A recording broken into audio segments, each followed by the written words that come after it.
Hello and welcome into the Dean Wither Show, ladies and gentlemen. Today we will be debating 100 Trump supporters. Real quick, this is how it works. Over on my phone, I'm live on TikTok where any and all Trump supporters could request to join and have a discussion with me. In fact, we already have our first guest of the night on the line.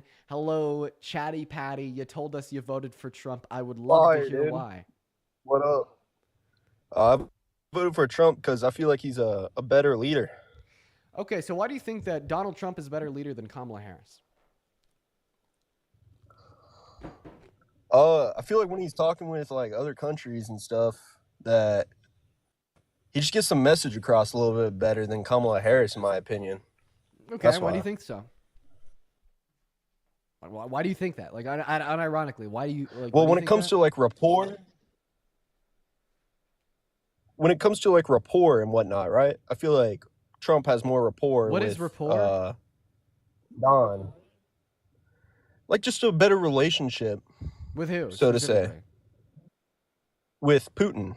With Putin. So yeah, Trump does have a better relationship with Putin than any Democrat, including Kamala Harris.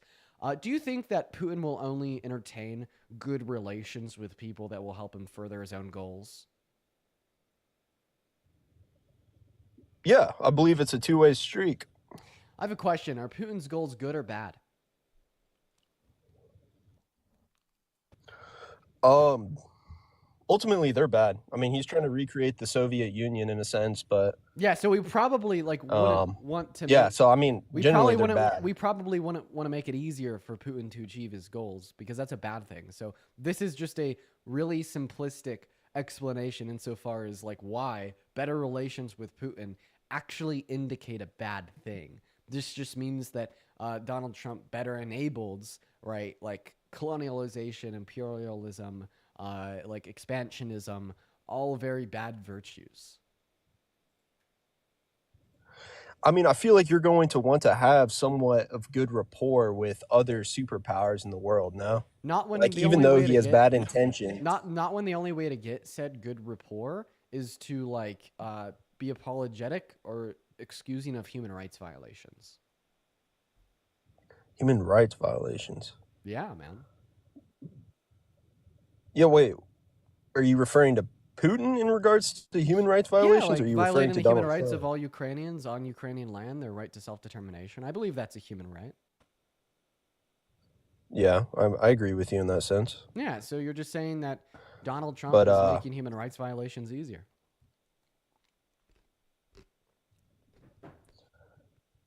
not necessarily. I mean, that's not the overall reason as to why. We just agreed that Um, Donald I Trump believe is their going to have relationship has better benefits. No, we literally just agreed that Putin is going to be more friendly with people that are better conducive towards him achieving his goals. His goals are human rights violations. What this tells us is that Donald Trump is better conducive towards his goal of human rights violations compared to Kamala Harris.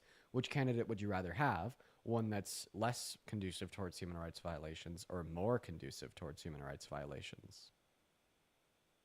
One that's less, but I That's mean, Kamala Kamala doesn't even Harris. have a relationship with Putin.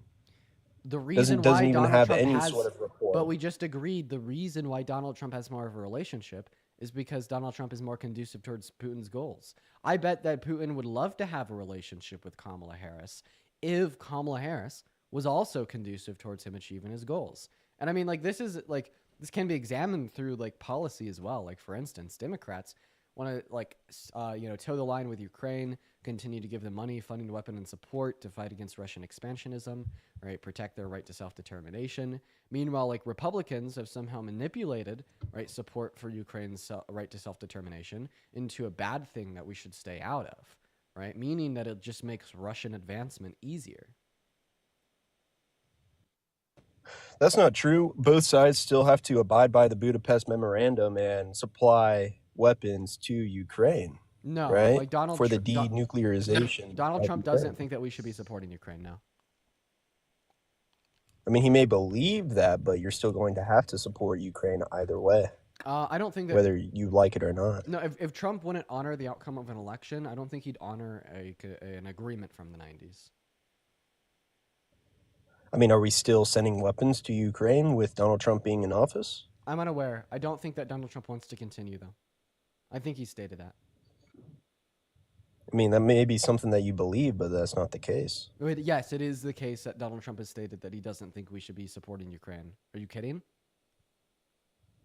Well, to be supporting, but Hey, can you he's name still going one to have Trump to support policy? them. Yeah, Tax Cuts and Jobs Act. Okay. Do you like that policy? I mean, I don't make over 400K per year, so it doesn't really benefit me in the sense. But So would whenever you it comes to a corporate tax, it's still going to increase the price on the good either way. Same way with tariffs, did right? we have higher prices under Obama or Trump? Under Trump, we had. I mean, if I was looking at the statistics, we had higher prices under Donald Trump. Who do we have a higher corporate tax rate under? That would be Joe Biden. Obama. Or yeah, it would be Obama. So you just told me that higher Higher corporate corporate tax tax. rates lead to higher pricing of goods, yet we had higher corporate tax rates under Obama, yet we had lower pricing of goods. I mean, yeah, I guess the corporations can do a tax cut with like when it comes to like infrastructure and things like that. But I mean, the overall goal of the corporate tax, like if I owned a corporation, right, I would increase the price of the good to level out the the corporate tax. You're saying to generate more income. That's just like you just lack a basic understanding of macroeconomics. So if you increase the price insofar as what is above equilibrium price, you actually generate less profit, right? So I when don't like know. a company is selling a you good restate that? so when a company sells a good at equilibrium price, which is the intersection of supply and demand, right? Sales go down and they generate less profit. Yeah. Okay. Wait. Repeat that one last time. I wasn't catching on. Do you know what supply and demand is? Yeah, I know what supply and demand is. Do you know what equilibrium price is? No. So that is the profit maximizing point on a supply and demand curve, right? Where supply is equal to that of demand, and they get the most money from what they sell. Okay? Now, if you Right. Yeah. extend your price beyond said point of equilibrium, you sell less product and you make less money. I see what you're saying. So, But I mean that doesn't defeat the fact that if you increase the corporate tax, that the corporation is going to increase the price of the overall good. Therefore, well, you told me the reason it that would be worse on the consumer. you told me the reason they'd increase their price is to make more money, Uh-huh. right? Yeah. To If you increase your price beyond the point of equilibrium, you don't make more money, you make less money.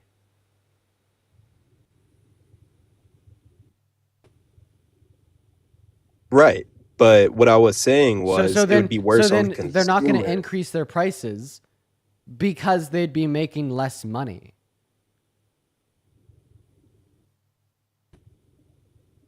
Huh? Wait. Huh? That doesn't make sense. Like, how could you? So if you increase the price on something, you're not going to lose money. Yes, you will. So if Dasani started selling water bottles for $1,000 compared to $2, are they going to make more money or less money? You're gonna make more money.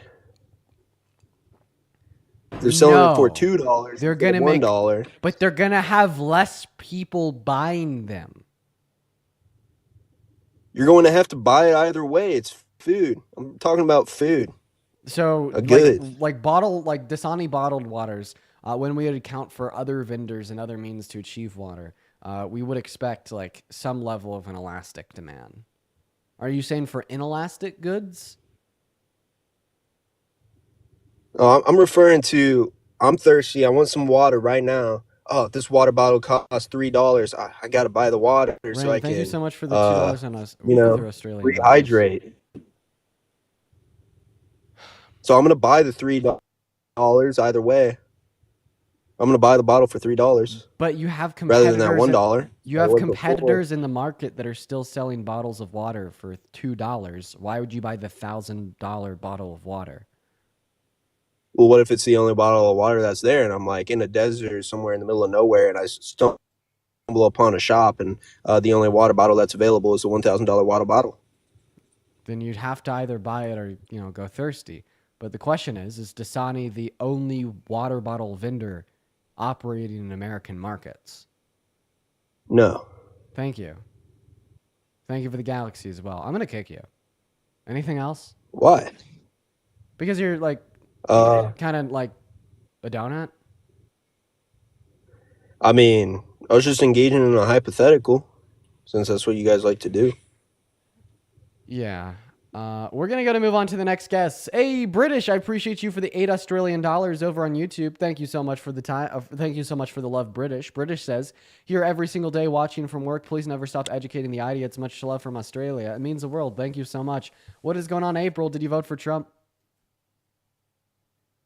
Okay, April is nowhere to be found, so we're gonna move on to the next guest. Hello, April. Welcome back. Did you vote? And April left. Hello, Boots. Did you vote for Trump? Boots is also nowhere to be found. This is quite boring. Quite boring. Quite boring. What's going on with the guest request today, man? I apologize for everybody at home watching on YouTube. I might even consider just completely restarting the stream because of how boring this is. Hey, what's up? Did you vote for Trump? I want you to fuck me forward and backwards. Do you feel embarrassed yet? I'll take that as a yes. Moving on to our next guest. We got them loading in here. Here we go, you guys.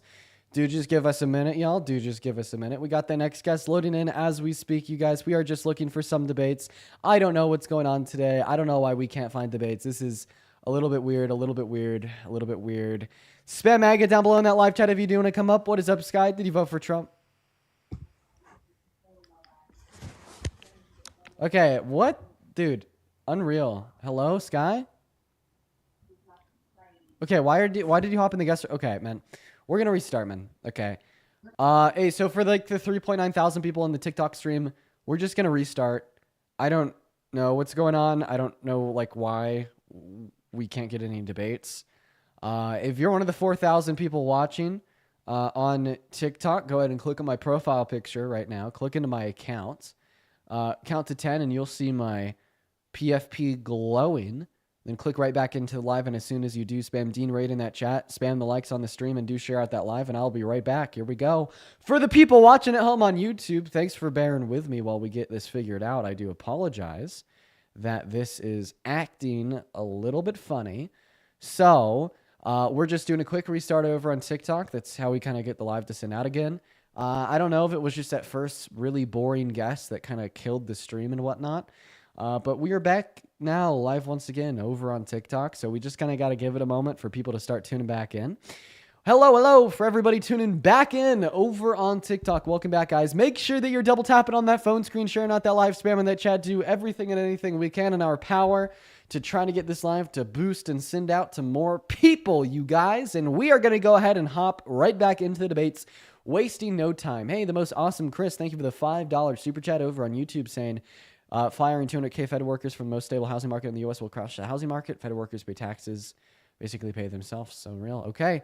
We're going to get that next guest up in here. You guys do just give us a minute. We got that first guest of the live loading in. Spam that chat. Spam those likes. Spam those shares. You already know, baby. What is going on? Did you vote for Trump? Dude, okay, I guess that we just have a bunch of NPCs in the guest request. So you're telling me if I just like load in everybody in the queue that everybody's just going to be silent? Everybody's just going to be silent? Nico, do you speak? Nico doesn't speak. Alex, do you speak? Yeah. Okay, Alex speaks. What about you, user? No, user doesn't speak. And Bethany, do you speak? Dean, you are so fine. Get out of here. So unironically, 2 out of 10 people that join my live, 20% of people speak. That's crazy. And that doesn't even account for the people that join that aren't here to debate and are just here to troll. Alex, what's going on? Did you vote for Trump? Speak. Hello? I keep getting muted. You're muting yourself, Alex. Did you vote for Trump? Yeah. Okay, Alex, why did you vote for Trump, bud? Okay, well, Alex isn't speaking either, so do you just kind of give us a moment? I have no clue what's going on. Yo, Lamia, I really do appreciate you for the $5 super chat over on YouTube. What the fuck is going on, man? What is up? What is up? Yo, Natalie, did you vote for Trump? Another guest that doesn't speak. Got it. Yo, Tears, did you vote for Trump? Another guest that just doesn't speak. Got it. Okay, guys, if this continues for another 10 minutes, I'm just going to take the day off. Not going to lie, I didn't really want to go live today that much just because I've been so like worked, stressed, and anxious recently. But, you know, I was going to do it because I enjoy it and I wanted to be here for y'all. If we get this for another 10 minutes, I'm just going to end. Asha, what's up? Did you vote for Trump? No. They just simply didn't. They just simply didn't. Okay, all right. We're going to go to get that next guest up in here. We got S-Bay loading into the live, man. Go ahead and spam MAGA down below in that chat if you voted for Trump, you guys. We got a bunch of trolls loading in. This is absolutely insane. Hello, S-Bay. Did you, S-Bay, join an S-Bay?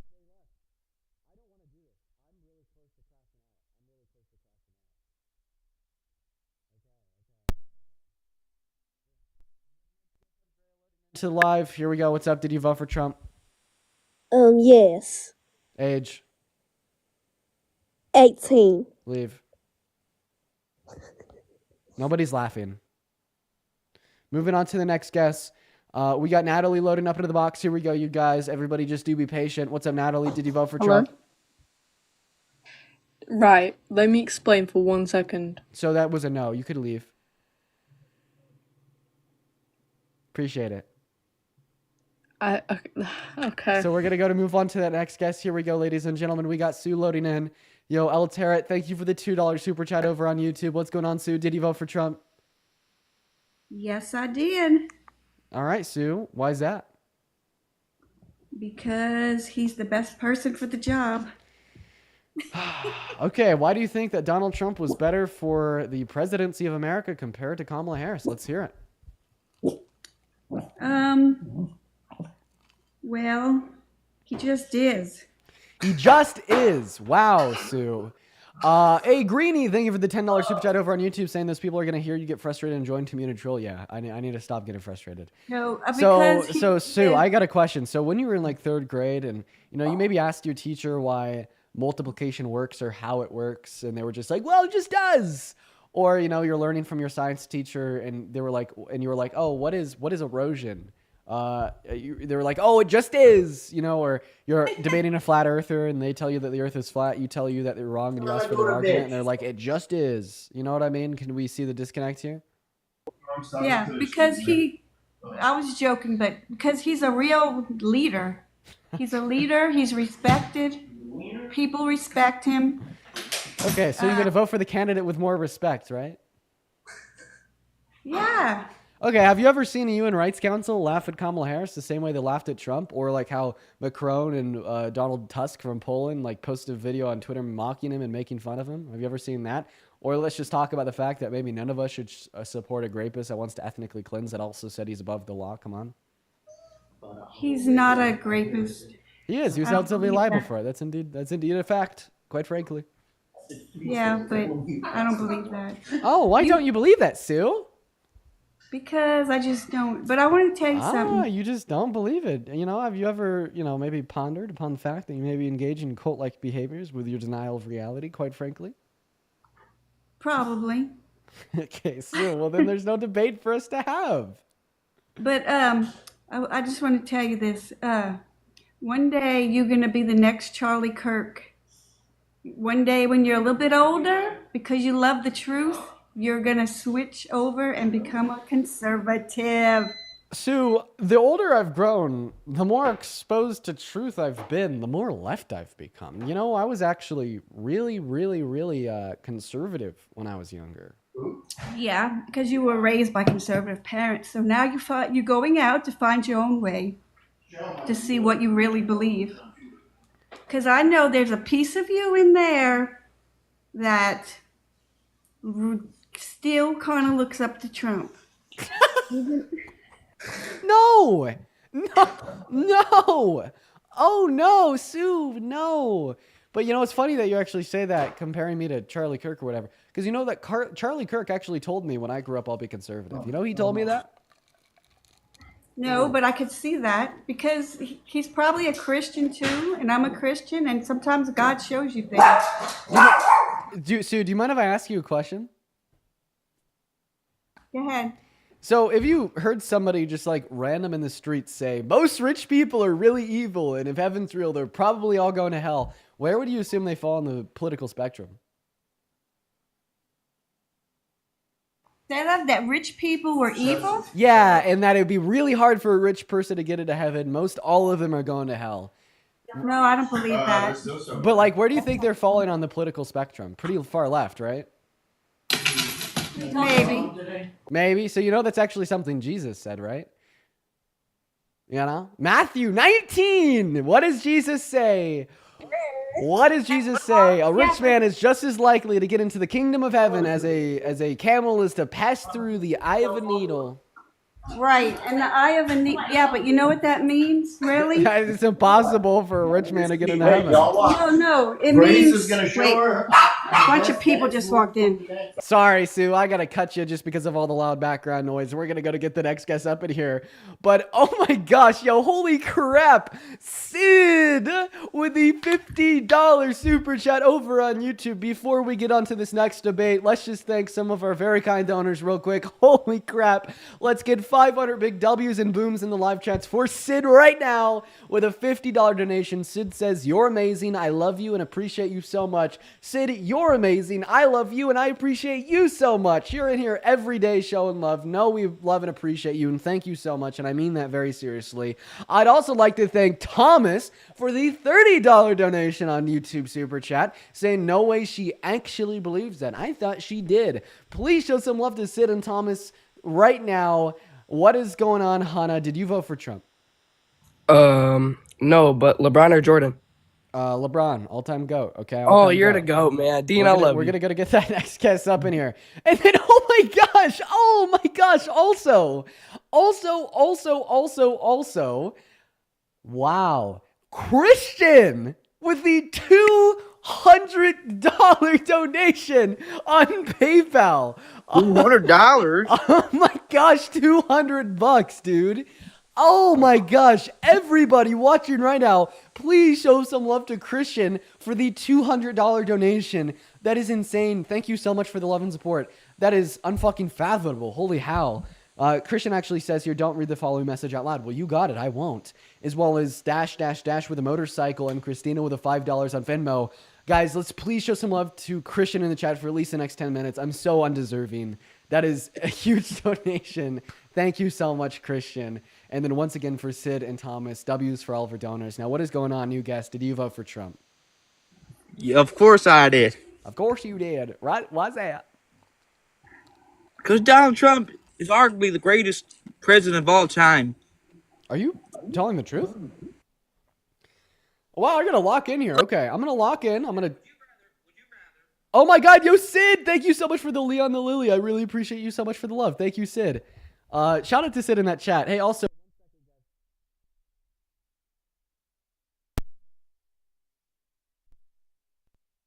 My mic was experiencing some technical difficulties there. You're back. So why do you think Donald Trump is arguably the best president we've ever had? Okay, so let's just put it in this perspective. If I had to pick between Kamala Harris or Donald Trump, her last name is Harris. Okay, well, I would pick Donald Trump for specific reasons. Donald Trump is arguably the greatest. Like, oh my God, bro, I can't even speak. Okay, wait, can you hear me? Man, we're all waiting for you to give an argument. Yeah. So Donald Trump. Hello? Hi! Yeah, no, we can all still hear you. Gotta come back into the live, though. Man, dude, this guy's just so far gone, he can't even, like, speak for more than, like, 3 seconds at a time. Man, that is bad, dude. Welcome. No. There, you're back. What's up, man? No. Come back on a TikTok. You're exited out of the TikTok app.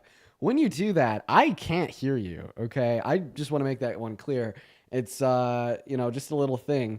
We're going to leave him on the live because I'd sure love for him to come back. But we're going to go ahead and load up another guest in the meantime. What is up, Griffin? Did you vote for Trump? No, I'm Canadian. But, Okay, guys, we are just looking for people that voted for Trump. We're just looking for debate. So do you hop in that queue if you did vote for Trump? Don't hop in that queue if you didn't. Tommy, thank you for the Can you hear $2 me? super chat. I sure can. Can you hear As well me? as Jin with the $10 donation over on Venmo. Jin says, Dean, I have a little late Valentine's poem for you. MAGA's a cult. Trump's a disgrace. Dean, we love you for putting them all in their place. Dude, oh my God. Dude, W's for Jin. That was beautiful. Piece of art. Mona Lisa, for real. I can hear you. Yes, sir.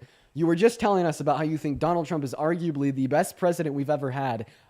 Go ahead and tell me why. I want you to argue that point. Okay. So a couple of reasons. Donald Trump has always been a successful man with money. Okay. And Kamala Harris basically slept her way to get where she was. Oh, okay. Who did she sleep with?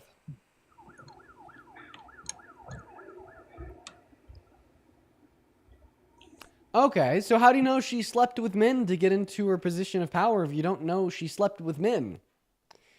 Great talk. He left. For everybody watching on YouTube, I know that you're not on the TikTok stream, so you can't see the guests in and out, but he just left. So yeah, hey, Shula with a £5 super chat over on YouTube. Very kind of you. Thank you. What's going on, Rocco? Did you vote for Trump? What's good, bro?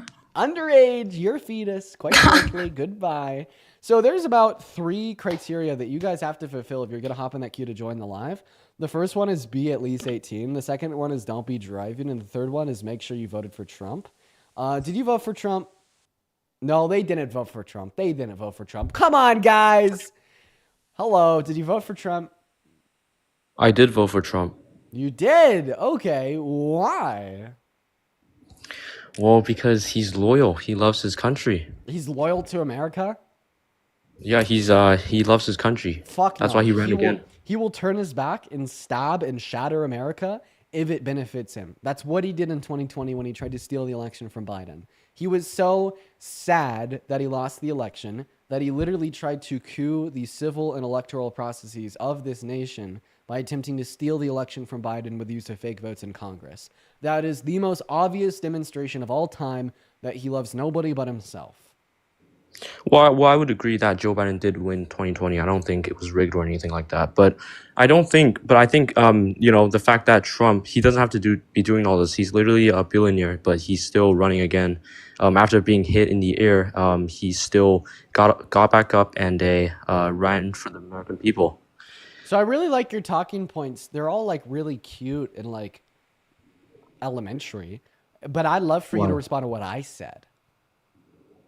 You said that he turned back around in 2021. He literally tried to coup and dismantle and get rid of the civil and electoral processes of America.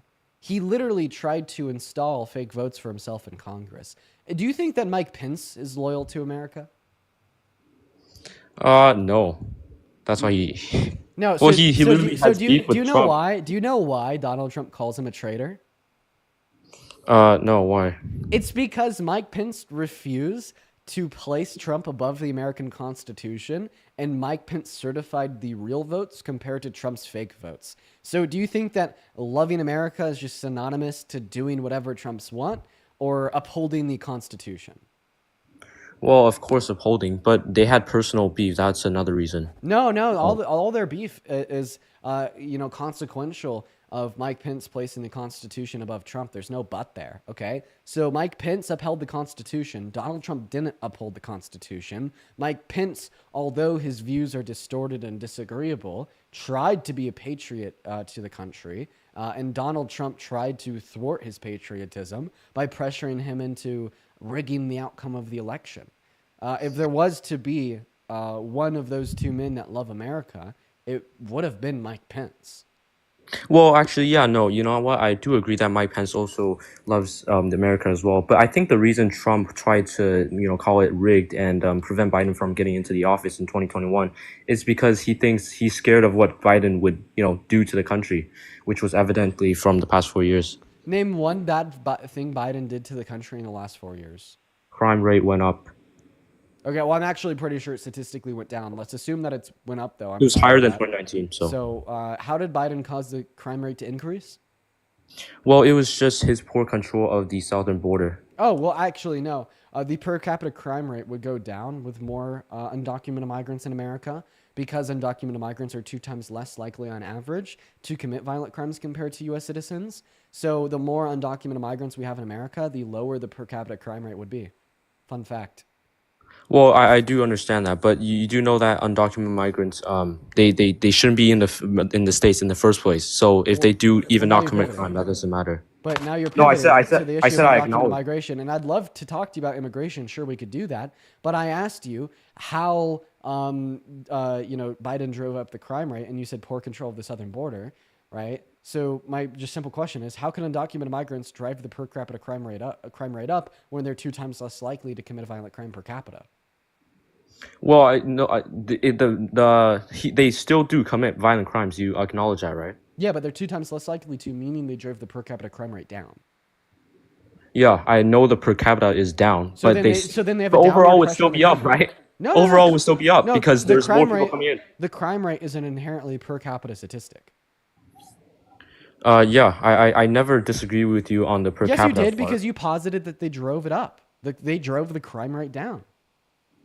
No, I said overall. Like, what do you not The understand overall about that? crime rate goes down with undocumented migrants in America. Yes. No, the overall crime, like They how just- many they crimes just are drove the figures of crimes up. because there's more people entering the country when they shouldn't be here in the first place. They're undocumented, Okay. right? So how did Biden and Harris open the southern border? They didn't open it, but they let people come in without, having a good control Dustin, over. thank you so much for the $5 on Venmo. I appreciate you for the love. Saying this guest is Canadian. Are you Canadian, sir? No, why would he say that? What state did he vote from? Washington, Washington. What's the capital of Washington? Seattle, Seattle, Washington. And what time is it in Seattle, Washington right now? 2:49. 2:49. That's PST. That's right. Name one state that borders Washington. Oregon. Oregon does. Oh wait. No, the capital of Washington isn't Seattle. It's Olympia. You almost had me, bro. Or actually, you did have me. You did have me. It's Olympia. Okay. Sorry, guys. I sold out there. He said Seattle, and it makes sense. You know, honestly, yeah, like 2 people that just don't live in or anywhere near Washington could probably both agree that the capital is probably Seattle. All right. Hello, Ryan. Did you vote for Trump? Okay, Ryan's not here. We're going to move on to the next guest, you guys. We are just looking to debate individuals that voted for Trump. If you do want to support this stream, guys, you could find my Venmo and my PayPal through the link tree in my bio, you guys. I get 100% of the proceeds on those platforms. What is going on, Modern? Did you vote for Trump? I didn't. I just wanted to say, hey, you're doing a great job. I appreciate that so much. Thank you so much, man. We are just looking for debates, though, guys. If you voted for Trump, hop in that queue. If you're in that queue and you didn't vote for Trump, I'd just really appreciate it if you leave that queue, y'all. We're having a little bit of a slow start to the day so far, so I just appreciate you guys if you can help me clean it up here. Also, if you're one of the 6.6 thousand people watching this stream over on TikTok, now is a really good time to start double tapping away on that phone screen. That will really help us boost this live out and across that For You page to get more people in here to debate. What is up, Boots? Did you vote for Trump? All right, Boots is not here. Okay, it's just a kid's screen. Jeez, man. Gavin, did you vote for Trump? I didn't vote for either, but I just wanted to clarify something with you or ask a clarification. Bye. See what I mean, guys? It's like when you violate the rules that I set, it's like you get kicked. I don't understand why people continue to violate them. It's really annoying, you guys. Like, I do this every day. It drives me crazy. Really, really, really crazy. Okay, we got the next guest loading up right now. In the meantime, Andrew, thank you so much for the $10 donation over on Venmo. That's very kind of you. Let's get at least 100 W's for Andrew down below in that live chat, as well as Kesha. Thank you so much for the $2 on Venmo, saying you damn grifter, making me give you all my money. I stole your money, quite frankly. Okay, all right, guys, here we go. Next guest is hopefully loading in. What a shit show today. Hey, what's going on? Did you vote for Trump? Yeah, I voted for Trump. Really? What time is it? 5:52 p.m. You sounded really British there for a minute. I believe you now, though. So why did you vote for Trump? Because you muted yourself? Is that why? my bad. Someone came in. Why did I vote? Did mommy come in? No. That no sounded very suspiciously false, but go ahead. Why did you vote for Trump? I voted for Trump because it's the least corrupted party in the United States. That's why I voted for Donald Trump. The Democratic Party is so corrupt. Did you see how much money that Doge uncovered? You're They fucking uncovered like trolling, right? $1.8 billion that was mismanaged during Biden's term. It's fucking pathetic, dude. Just all the corruption, all the just disgusting treatment of how their morals are just placed. Like, if you take a look at the border, right? Like, ICE is obviously scathing New One York. moment. Corruption and morals is a Yeah. place where MAGA excels in. I'll just give you like 3 Not examples. the case at all. Okay, It's fucking disgusting. So man. Donald Trump literally was on Truth Social yesterday saying that he's above the fucking law. He said, and I quote, right, "A man who saves his country, right, breaks no law." Okay, so I mean, do you advocate for just a unilateral sense of power, control, and lawlessness from the executive branch of our government? Is that corruption? Nah, he's just fixing all the mistakes at the corruption of the previous party. So you don't So, feel like that's all. responding to my question? Because if you respond to my question, you'll be proven wrong. You can choose not to respond to it. But the thing is, No, I'll is when I respond to ask- it. I'll one- respond now to one it. moment, shocking. But the thing is, when I ask such a clear, concise question with very little words that make sense to everybody, and you just intentionally ignore it, it makes you look bad. Okay. Yeah, I'll answer your question. Yeah, I do agree that that's wrong. It's corruption. Okay. Another example of But corruption it- is when Donald Trump lied about the outcome of the 2020 election and told the head of the DOJ, Bill Barr, to falsely announce widespread voter fraud without any evidence. Donald Trump's ask was so corrupt that Bill Barr inevitably was forced to resign because half of the DOJ threatened to quit if he didn't. Not to mention his whole fake electorate plot where he tried to steal the election back from Biden. That was also pretty corrupt. He admitted in court that he tried to literally rig the outcome of the election, and his argument is that it was stolen from him first, right? And that was just him verifying the true outcome. Was that corrupt? That was like the most corrupt thing that's happened in modern American history. That's a bigger scandal than Watergate. That's like seriously the biggest internal attack on the American democracy since the Civil War. And you want to say that it's the liberals who are at fault? No, you're just reiterating like baseless talking points you heard on the TV, man. No, it's not a. All right, can I talk now? I don't know why you just keep on yapping, man. So when it comes to those votes, right, there was a lot of dead people that were voting. So I mean, it does make sense on how he felt that the election was stolen. You know, and a lot of these folks, they were voting for Joe Biden at the time.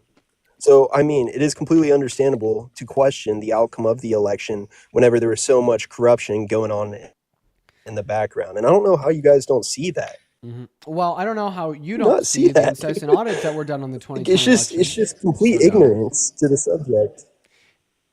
Oh, I'm ignorant to the subject? Huh? Yes. Okay, Completely, 100%. how many criminal courts did Donald Trump pursue with the use of all the evidence of widespread voter fraud he found that told him that there was no evidence and that he had insufficient standing? How many courts? I don't know. Oh, but I thought I don't was know. the I can ignorant say I one. don't It was know. 63 courts. Out of those 63 courts, how many of those judges were Republican appointed? You don't know? I thought I was the All of them? ignorant one. It's 34. Out of those 34 Republican appointed judges, how many of them were appointed by Trump specifically? You don't know? 17. Okay? Yeah, I don't know. And every single Whenever I'm one of those referring to 63. ignorance- Now, one moment. whenever I'm Now, one referring moment. to I'm still speaking. ignorance, I'm still talking speaking. I'm about- still speaking. I'm still speaking. All right, yeah, you can Every speak. single You're one the of those host, you're the host, 63 you're the courts host. told Donald Trump that he had no sufficient evidence to demonstrate widespread voter fraud. And when you use this talking point, right, about, oh, all these dead people voted, right, every ballot that was counted in the 2020 or 2024 election, or any election ever, right, that is from somebody that was dead, right, was somebody that cast a ballot, then died. Okay? But now you called me ignorant, so I just want to go ahead and rock you on this. So you told me that there was a lot of dead people voting, which demonstrated evidence of widespread voter fraud. So specifically, how many ballots were from dead people? I don't know the specific statistics on that. Name one dead. Name. Give me the name of one dead person whose ballot was counted.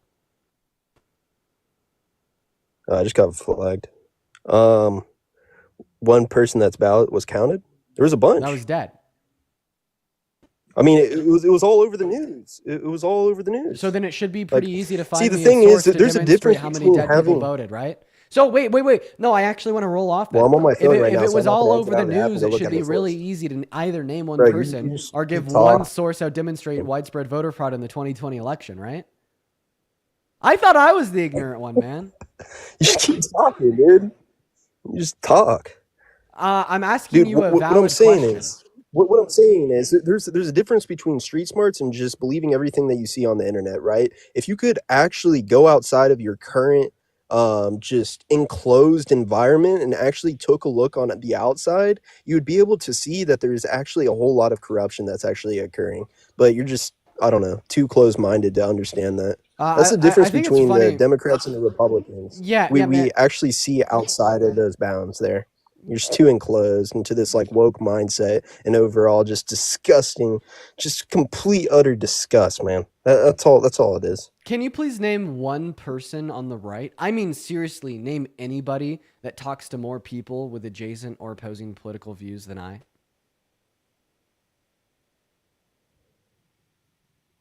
On the right? Yeah, one figure on the right that talks to more people with opposing political views than I do. Yeah. Who? Charlie Kirk. Charlie Kirk. Charlie Kirk does a daily show where he reports news from his right-leaning bias. I do a daily show where I talk to people that disagree with me for 4 hours straight. I debate people with opposing views more than Charlie Kirk does.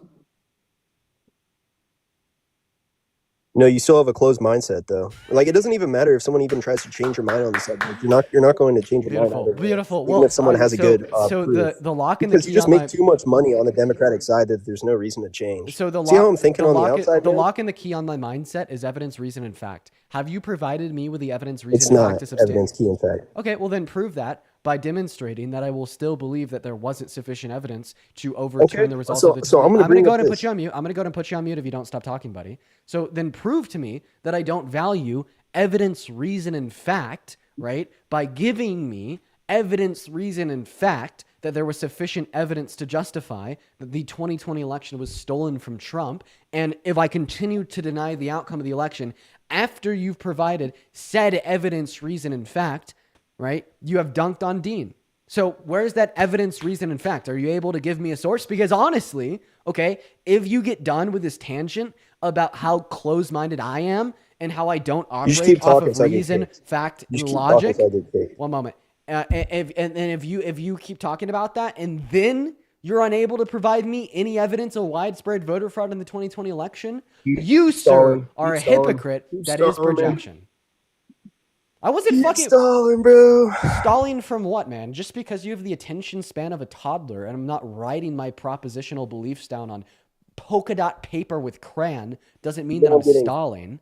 Like, Jesus fucking Christ. I understand, right, that maybe sometimes, right, it's hard for you to follow the things that I say because I speak for more than 5 words at one time, but that doesn't mean what I'm saying isn't of meaning. So just to reiterate the major theme of what I said with very little words, right, is this, okay? Prove me wrong, demonstrate that I don't operate off of evidence, reason, logic, and fact by giving me evidence, reason, logic, and fact to instantiate that there was widespread voter fraud in the 2020 election sufficient to overturn it. I got you, man. I got you. Okay, while you're looking for that, I'd really like to thank Kira right. for the 50 pounds over on... Specifically... Shh. Kira with a 50-pound donation over on YouTube Super Chat. Thank you so much for the love, Kira. Let's get 500 destroyed, dude. Let's get at least 500 big W's for Kira in the live chats for the 50 pounds. That's so kind of you. Kira says, I watch your lives from Scotland and I think you're doing amazing and love the fact that you're educating so many people. Thank you so much for the love, Kira. As well as Rick with a $10 YouTube Super Chat saying, oof, I'm a Republican myself and even I'm embarrassed by this clown. And then Rain with the $5 Australian over YouTube Super Chat. Thank you so much for the love. You guys are literally so kind. Thank you so much. You guys are so kind. As well as Holland with a $25 donation over on Venmo saying, hi, Dean. Hi, Holland. 250 big W's for Holland in those live chats. Thank you for the love. And then Kesha with a 2 and Andrew with a 10. Awesome. We are all caught up, and I really appreciate you guys for your kindness. If you want to support the stream, Venmo and PayPal in the bio over on TikTok. Same thing on the pin message over on YouTube. Plus, you could support via Super Chat, and I appreciate you guys for the love. Going back to the guest now, where is that widespread evidence, or where is the evidence of widespread voter fraud sufficient to overturn the results of the election in 2020?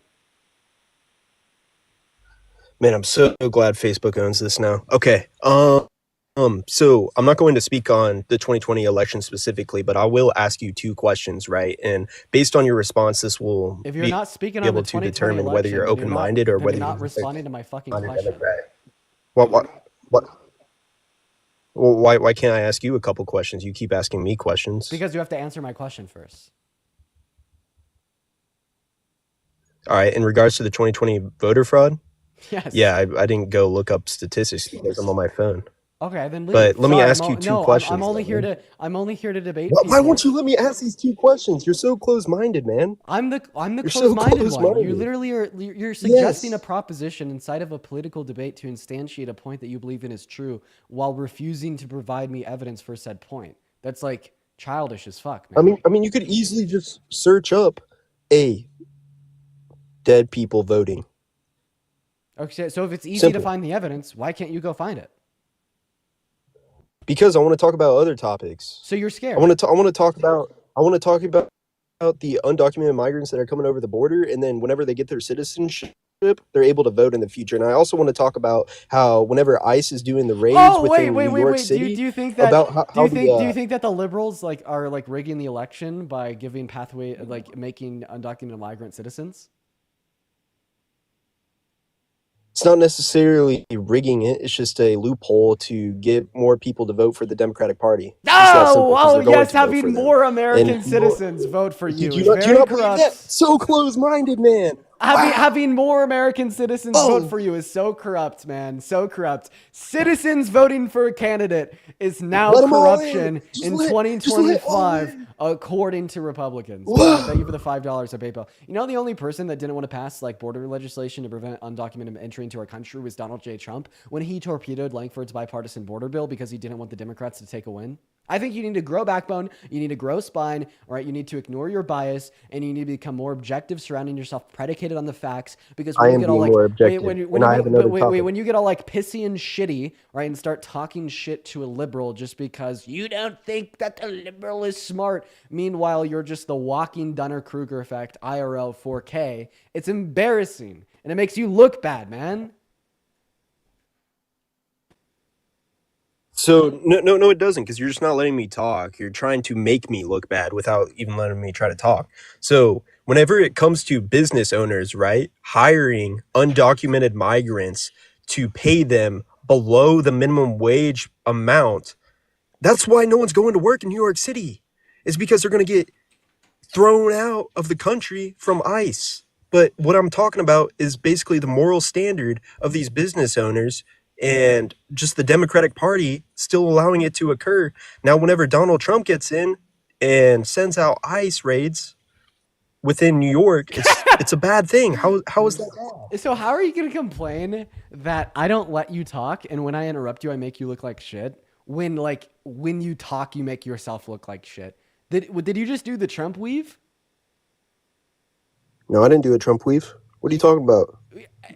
Whatever you just said made zero fucking sense. I mean this seriously.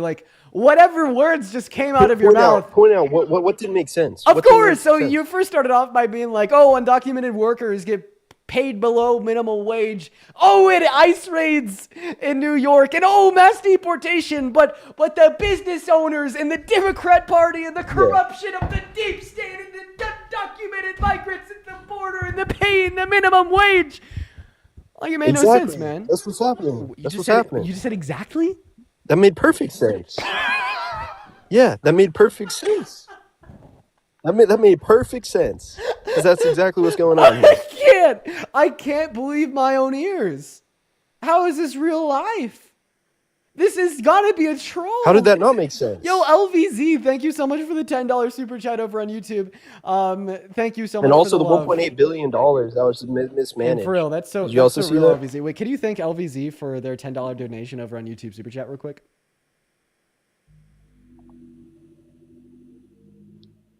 Who? LVZ. Oh, man. It's weird that you have your chat to thank the donators that are donating straight to you. It's weird that you support a rapist. So are you going to thank LVZ? It was civilly liable. So are you gonna thank LVZ? was held civil. Civil. Can you No, I'm not spell going to thank him. civil? Civil. I feel like I could probably gaslight you into thinking that that's not actually how you spell civil. I feel like if I tried hard enough, I really could. I feel like if I tried, I could. No, you couldn't. Yo, MD, thank you for the You can't $5 gaslight me on donation anything, over bro. on YouTube Super Chat. Same thing with Nathan. Thank you for the $5. You're gaslighting your chat, though, by proposing that the information that I provided was Wait, wrong. is this Chris Webb? Who's Chris Webb? Damn, how do you make such different voices with your vocal cords? You've like trolled me on like at least 25 accounts now, right? No. I think it's impressive. Like seriously, you're able to like change the way you speak, how you sound, the way you present yourself like so well that you could troll me with like 20 like alternate identities. It's impressive. Hey, it says gullible on the ceiling, man. Look up. Get the fuck out of here. We're gonna go to move on to the next guest. Yo, Dewey, thank you so much for the $10 super chat over on YouTube. Dewey says, love you, Dean. Keep humiliating these people. I'll never stop, Dewey. Thank you for the love. What's going on, May? Did you vote for Trump? Yeah, May, how old are you? I'm 19. Well, really? What year were you born in? 2006. Born in I just turned 06. 19. You're 19. Okay. What year did you graduate? What year did you graduate from high school? Last year. God, do you have a driver's license? Yeah.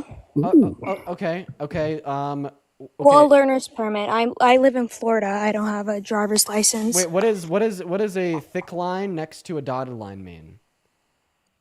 I have my learner's permit. You're not. You're talking to. I don't have a car. Child. Hello, name. Did you vote for Trump? I did indeed vote for Trump. Why did you vote for the worst presidential candidate of your lifetime? I wouldn't say he's the worst of my lifetime, but at the same time, the reason why there's not too much knowledge on what Kamala's positions in, like, can you say her name again? Like, my name? Her name. Like, whose name? Kamala. So it's pronounced Kamala. Kamala. Okay. I mean, okay. Verbiage. But anyway, what I'm saying is, we have benefited so much from Trump being in office. This stream actually is proof of benefits of his being in office, because he's polarized the political climate currently at the moment right now. People are now getting their political voices out, which this was unheard of before. Like, people weren't marching. People weren't actually being vocal in our economy. So what has he actually done aside from actually making us more vocal as a collective, as Americans, in our political system? So vocalization in one's political system does become louder when fascism is introduced on the, presidential level. I don't think that's a good thing, though. I think that's a bad thing, because in order for such polarization to exist, the president must first make some very bad decisions that hurt a lot of people. Correct. And I agree with that 100%. But at the same moment... Well, if you agreed with that 100%, you thereby also agree that it's a bad thing Trump is president, as you agreed he's making very bad decisions. Not necessarily, because I'm just saying that his decisions aren't the greatest, which no president we've ever had has ever had great decisions. Yeah, but he's had some of the worst. I wouldn't say that. I mean, wait, we can go back to Watergate, but I mean... Wait. What was worse, Watergate or him trying to coup and rig the outcome of 2020? Well, at least he wasn't planning, like, literally bugs into, like, Democratic office. Yeah, sure, he was over there basically... Planning bugs into Democratic offices is significantly better than, like, trying to silence the voice and the vote of all American citizens, right? But at the same time, under the Biden administration, we actually had great urges towards censorship of the American people, which could have been repealed, but weren't. Censorship of the American people. Are you referencing, like, Meta? I'm referencing the sanctions on social media companies that were actually... Wait, when you say sanction, that's a legal term. What legal sanctions were applied to American social media companies? So basically investigation into algorithm properties, as well as investigations... Are you talking about TikTok? Not just TikTok. TikTok was a part of it that essentially... Because that was bipartisan, man. Well, I mean, yeah, but still, Biden could have definitely could have impeached and actually questioned those Republican governments, which Republican senators who were in place during his administration, which he never did. I He agree with you essentially that sat Biden through could his have done office. something to prevent the TikTok ban, right? However, he didn't. However, I don't think that this gives us reason to support Trump over Biden or Kamala Harris, because it is the case that because of Trump overturning Roe v. Wade, 60 great victims per day are denied access to abortion. I would rather Correct. be denied access to TikTok than 60 great victims be denied access to abortion. However, that was literally let pass through and actually got passed, the overturning of Roe v. Wade, under the Biden administration, which he had in his power to actually impeach all of those justices as well as senators who voted for that. Wait, this Biden was did a not. Supreme Court decision. Correct, which he has the power to actually go impeach Supreme Court justices. That's in our checks and balances system. So you're telling me that Biden had the ability to remove Trump's nominees? Correct. The same reason why Trump had the ability to appoint them.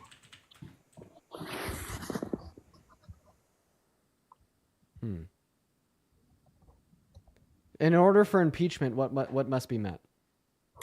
It must be met of him submitting a. Wait, no, the president doesn't have it. It's through it's only Congress. Article Correct, 3. but Article 3. Oh, so you fucking liar. God damn it. Why did you just lie to me? You just tried to lie to me, right? Thinking to go right over my head, thinking I want to spend 30 seconds on Google to prove you wrong. Also, all the Johnny Raiders, welcome into the stream. So Congress had the ability to impeach Supreme Court justices. Nice. Guess what? Congress couldn't impeach the Supreme Court justices, specifically without a supermajority presiding within the Democrat Party, as well as advocacy for election in the 2020 elections, like for good congressmen and women to do so, right? And however, like we just didn't have the time because the Supreme Court overturned Roe v. Wade in 2021.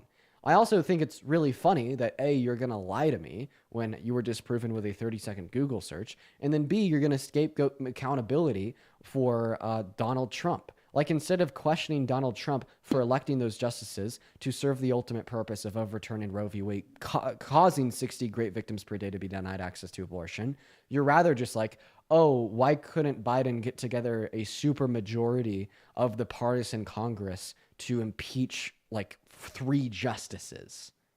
Yeah, show me one time where that's ever happened with such a partisan Congress in American history. Well, I would say a really great example is currently right now, the majority of all the electoral houses or judicial houses are now Republican. So why couldn't he have essentially stacked his office like other presidents have stacked their office to Wait. The president doesn't elect our congressmen and women, you donut. No, I'm not saying they do, but essentially you have still power of lobbying these positions and offices, which Trump has lobbied these offices. Actually, no. So Biden didn't have that power, right? Because Biden went into office in 2020.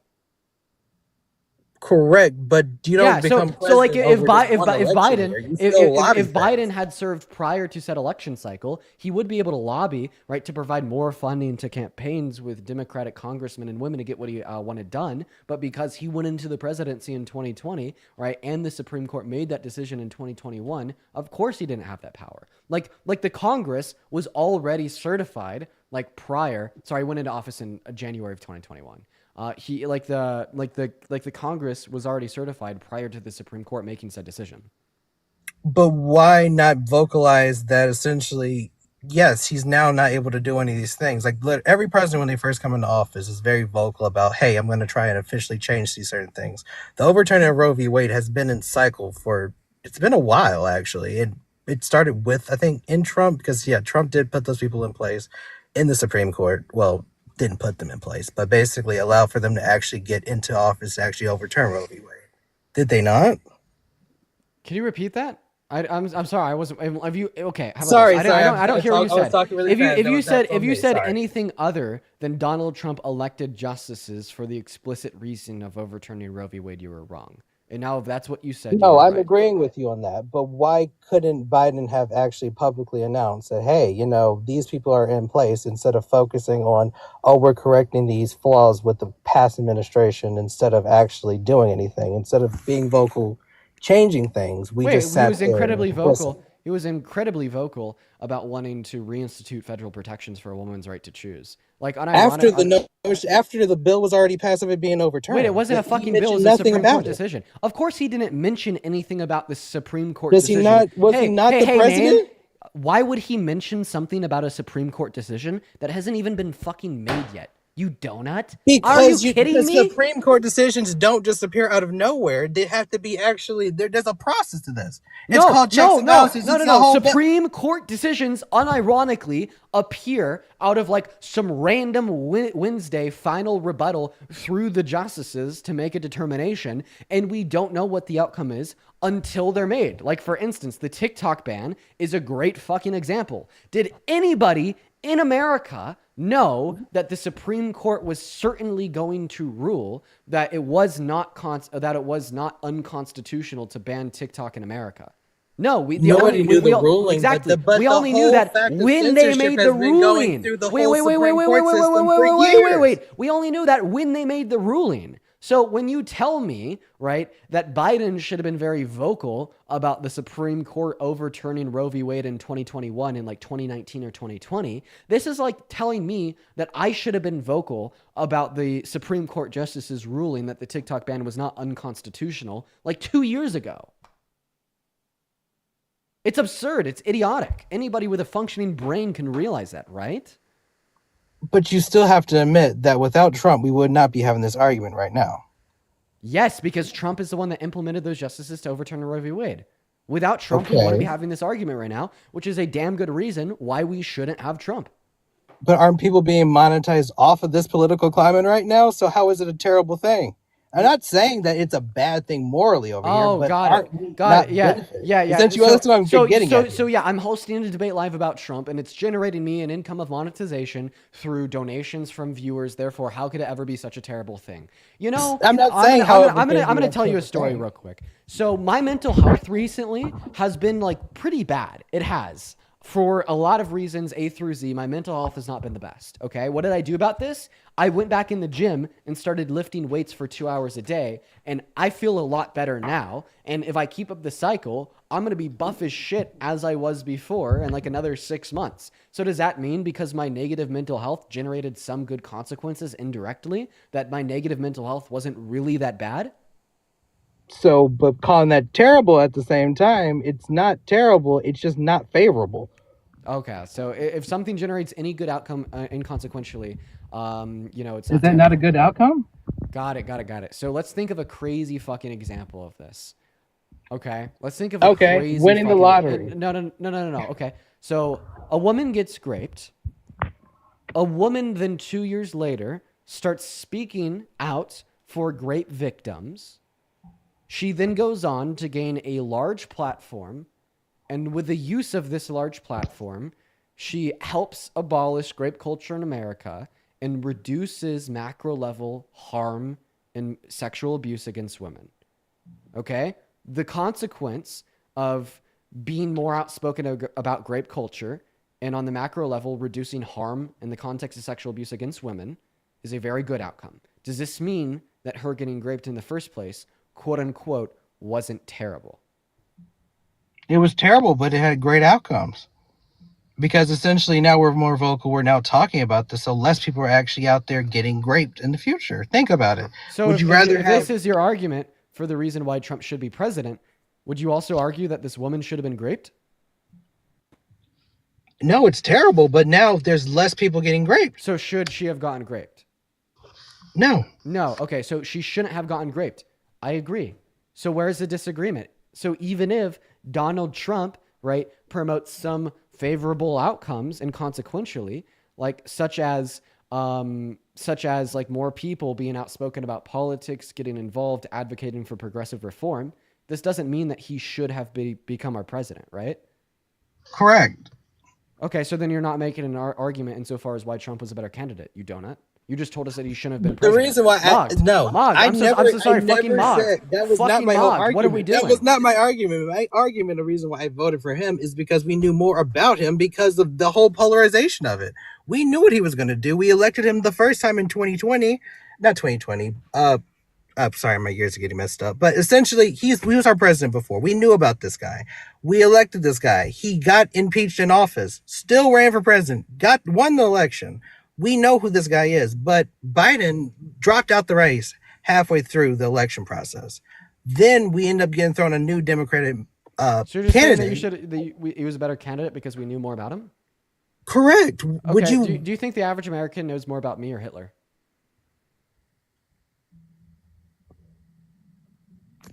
It could be a toss-up because I've met people who didn't even know that the whole Nazi Party even existed. But this is speculation.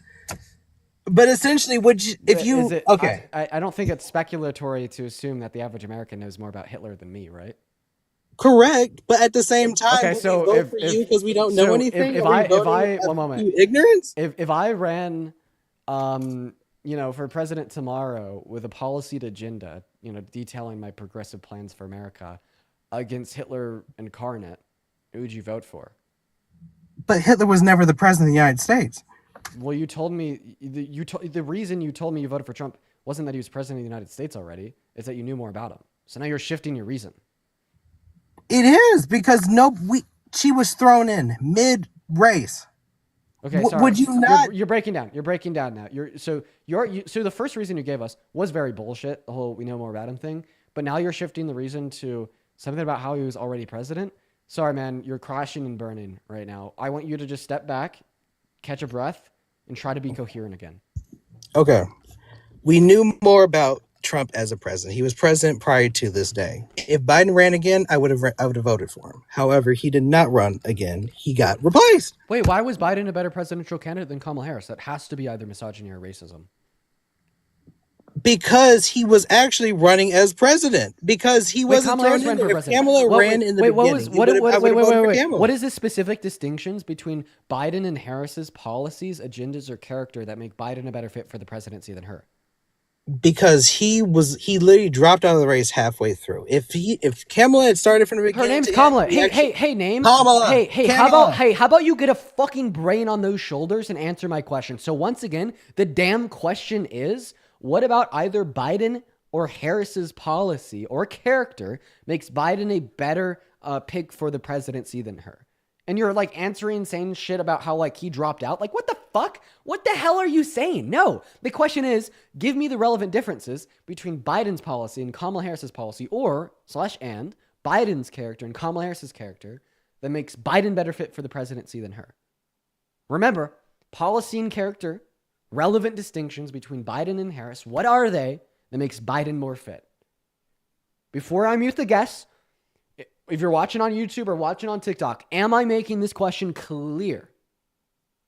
Could I be any more clear with what I'm asking? Very clear with the question. Very clear with the question. Okay, then please I answer. just didn't. I did not know. I do not know enough about her to actually have voted for her. And I didn't know a lot about her policies because she was thrown at us. So like you said before, I can't argue why she was better or why she was worse. I just didn't know that. I didn't know about her policies she was putting in place. All I knew was that she was running in place of Biden. Okay. So this is your fault. How so? She made all of her policies very public? She did make her policies very public, but she didn't make it soon enough. What I'm getting at this I just hate to like be this guy. Like, that's on you, man. That's because you didn't do enough research. Like, unironically, you could have watched her debate against Trump and you were disposed to sufficient information to learn that her policy was better. That's all. Like, they went over economic policy. She brought up the fact that her policy cost less and was significantly better for the average American. What about like immigration policy? She brought up the fact that she supported like Kurds' bipartisan border bill, which would serve as somewhat of a long-term solution for issues at the southern border. Donald Trump just kind of rambled about mass migration and whatever the fuck and shit. I don't know. Went over foreign policy. She said that we should like not let Russia expand. He was like, Ukraine doesn't have a right to win. Like, even just from the presidential debate, you could have learned a sufficient amount of things about Kamala Harris to justify a vote for her over Trump. But if you invested like 30 seconds of your wasted life on research on Google and typed kamalaharris.com/issues into your browser, you could have read all of her policy.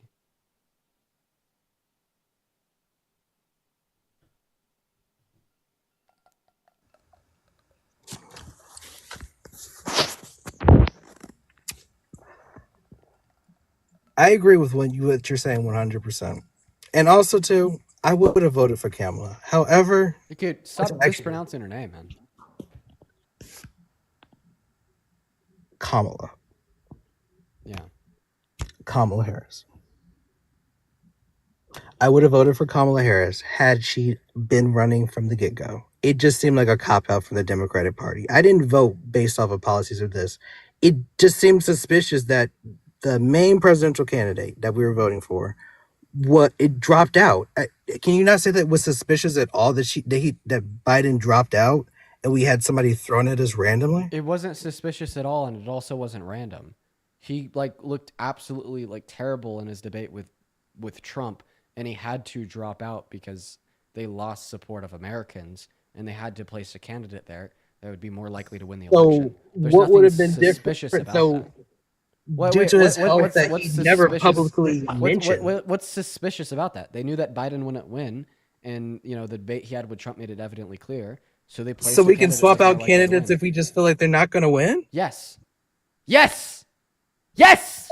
Yes, we can. Yes. What? Yes. But this was a party decision to swap out this. Who had a say in this? Literally every single person at the DNC, because they had to nominate her as the official candidate. But none of us were actually every fucking delegate at the DNC. Yes, dude, what the fuck? Because essentially, she was the only one that was qualified to Chris, run. thank you so That's much what, for the what I'm $5 getting at is over YouTube Super the Chat, vote appreciate for it. her was mainly because, we're voting need somebody to actually run in place of him. So what? It didn't make sense to me. I'd much rather somebody than publicly come out and say, hey, we don't have a great candidate here. He shouldn't have been running in the first place. We should have had Kamala in the first place. Look, I'm going to kick you just for mispronouncing her Okay, name. fine. Bye. We're going to go to get the next guest up in here. Everybody do just give us a minute. We got Sandra loading in that box. Jesus fucking Christ, man. Hey, Maddie, I'd like to appreciate you for the 50-cent donation over on Venmo. Thank you so much, Maddie. As well as Rio with a $5 donation over on Venmo, Wendy with a $10 donation on Venmo, and AJ with a $5 donation over on Venmo, and River with a $5 as well. If you're watching the stream on TikTok and you want to support the stream, in the link tree in my bio, you can find my Venmo and PayPal. I get 100% of the proceeds on those platforms, 100. They all go straight to me, as well as you could attach your name and a message that I could read out on live. If you're watching on YouTube over at home, by the way, super high quality, super cool, super awesome. You could support the stream through either Super Chat, such as Garrett just did with the $7 Canadian. Thank you so much. Or Venmo and PayPal, which are in the pinned comment. What is up, Alden? Did you vote for Trump?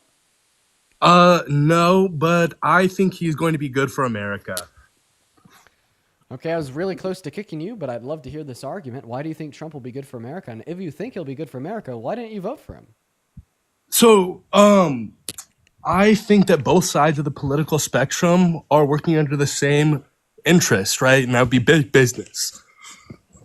So if somebody's going to destabilize the economy or anything in any such way, that's when we usually see big social growth. You can look towards other periods like the Great Depression, and afterwards we saw the New Deal with FDR and things such as that. So you're basically just saying Trump man bad, Trump hurt people, that will cause and promote social growth, right? Yeah, Trump bad will be good, right? Hey, I have a question. Would you personally be okay with killing 5 people, you murdering them, if it meant it'd promote more awareness about murder and crime rates would maybe drop by a third? So if murdering 5 people would result in crime rates dropping by a third, that would result in more people being saved, no? Yeah. Right? So that's utilitarian, right? So whatever. So you just hold to a purely utilitarian perspective, and you just believe the 60 great victims per day that are denied access to abortion are nothing more than mere collateral damage. I think to a certain extent, while I don't agree with a lot of it, I think it's better than vesting our interests in people that are only going to... Can I just get a yes or no? The 60 great victims per day that are denied access to abortion because of Donald That's Trump's terrible. policy. Absolutely or awful. The 1.4 million Palestinians that are going to be ethnically cleansed off the Gaza Strip. Absolutely awful. Absolutely awful. Wait. Do you just think they're collateral damage? Yeah, I think it's awful. I think it's terrible, But right? yes I or no? think it's Yes or no? Are they simply merely collateral damage? I think if like, yeah, it's a terrible thing. Those are things that are going to Wait, happen. But wait. Is it a let me yes or a finish, no? let me finish. No, I Let me want a finish, yes or a right? no. I'm so sorry, man, that I'm holding your fucking hand to the skillet, and I want an answer to my question. Are they collateral damage? Yes or no? Are they? Yes, they are collateral damage.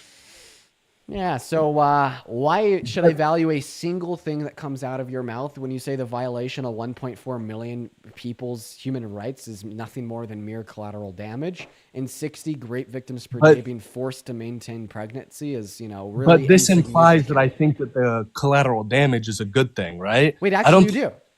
No, I think that the outcome might be good in say 8 or 10 years, but that implies that I think the collateral damage being done now. No. is good. Actually, no. You can't hold to that. You actually can't hold to that position, and I could tell you why. Like for instance, when I go to the doctor's office and I get a shot, let's just say that shot ends up saving my life, right? If I didn't have this vaccine, I would have died in 5 years. Well, that shot that went into my arm, it caused me a little bit of pain. Would we say, like, all things considered, it was good for me to experience that pain because that meant I got that vaccine, which led to my life being saved? Yeah.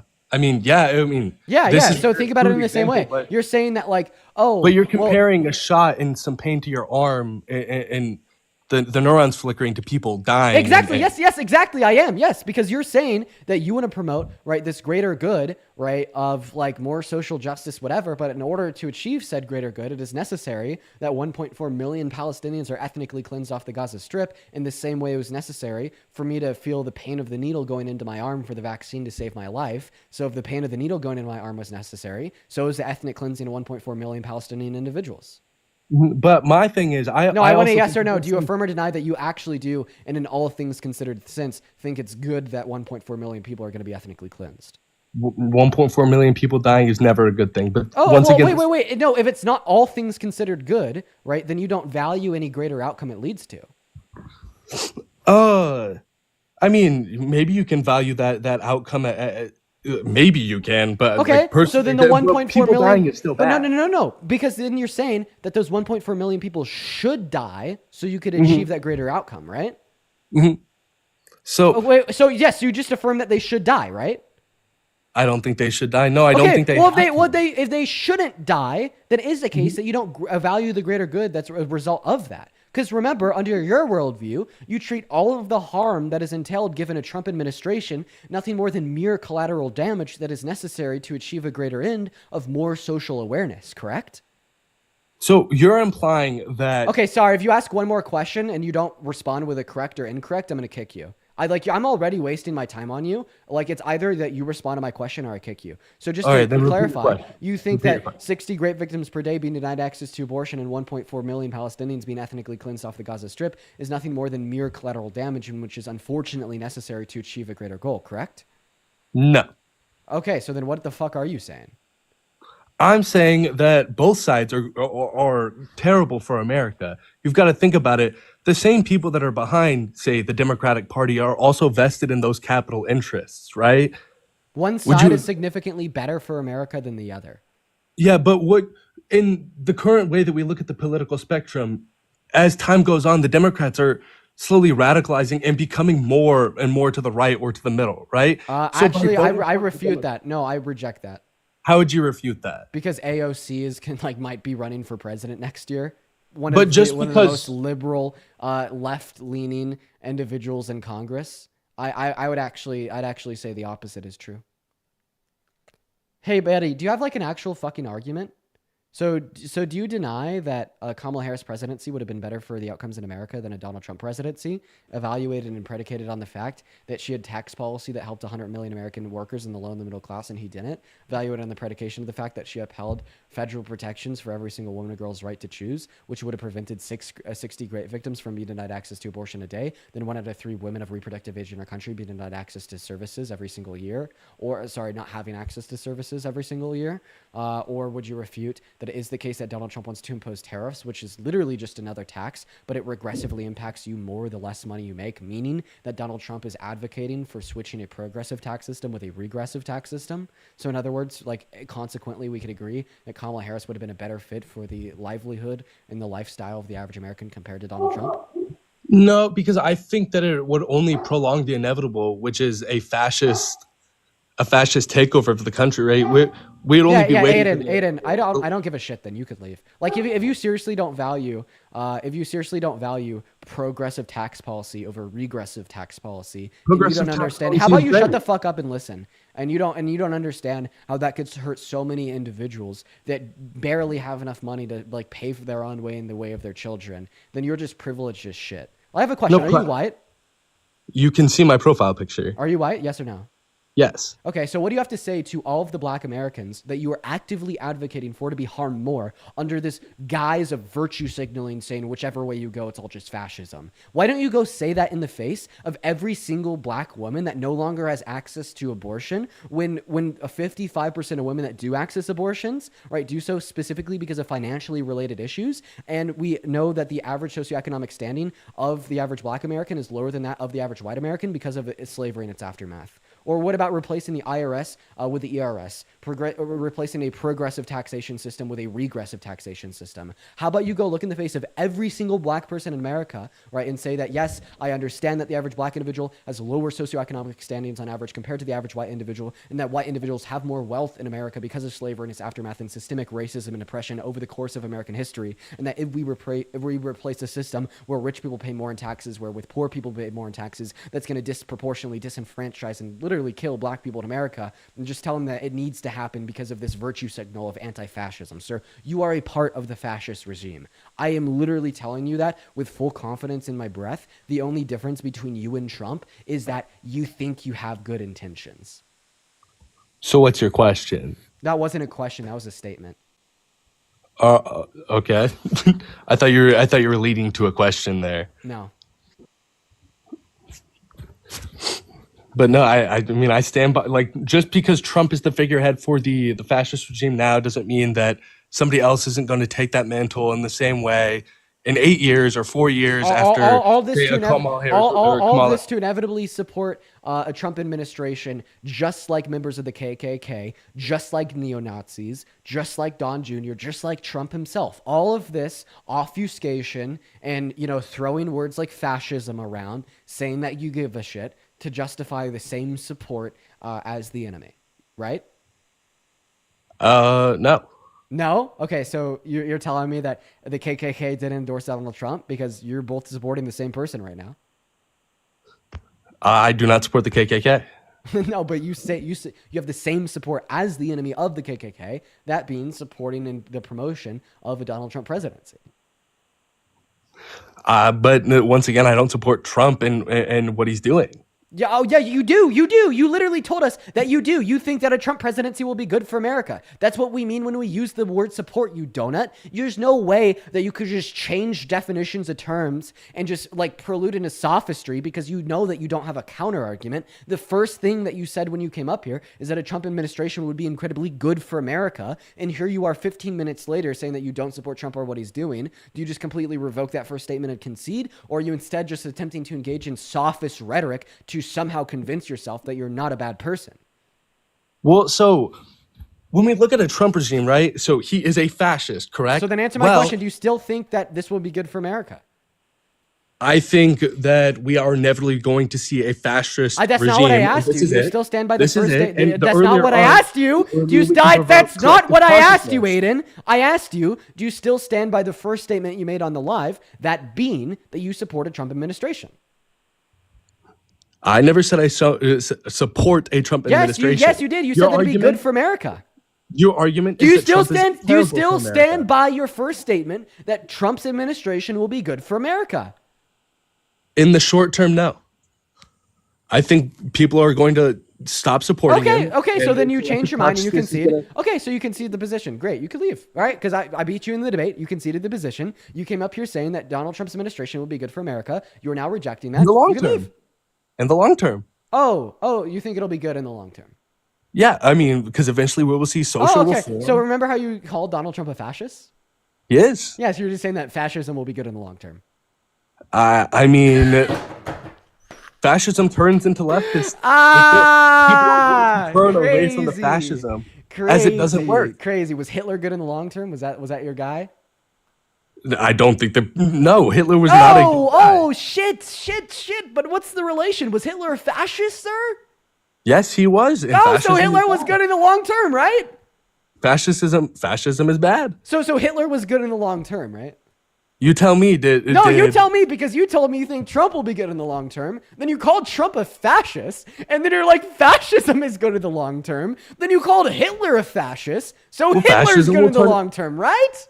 Fascism will have the populace turn against the leadership, which would Hitler was support good socialism. So I just literally, unironically, frame this conversation 1930 Germany. Would you be holding to the same position you're holding to now? If in 1930 Germany, right? Is this with the added context that we know that the Holocaust is going to happen? Yeah. So we already know that the Holocaust. Yeah. Is Would you be holding the same sentiment and support towards Hitler that you currently hold towards Trump? If we knew that the Holocaust was coming, then no. Oh, but why? Because after the Holocaust, right, we had the Allied powers come in, take over Germany, and liberate Jewish individuals, Polish individuals, French individuals, and it ultimately turned towards progressivism. Just like you were saying, Hitler in the Nazi Germany is the application of what you were saying. Okay? But obviously, when you apply it to history, he left. He left because he recognized that every single word that just came out of my mouth was true. Wild. Oh my God. We're going to move on to the next guest. Let's go and get them up here. Like Nazi Germany was the historical example of exactly what he was saying. Like, God, what a spineless donut.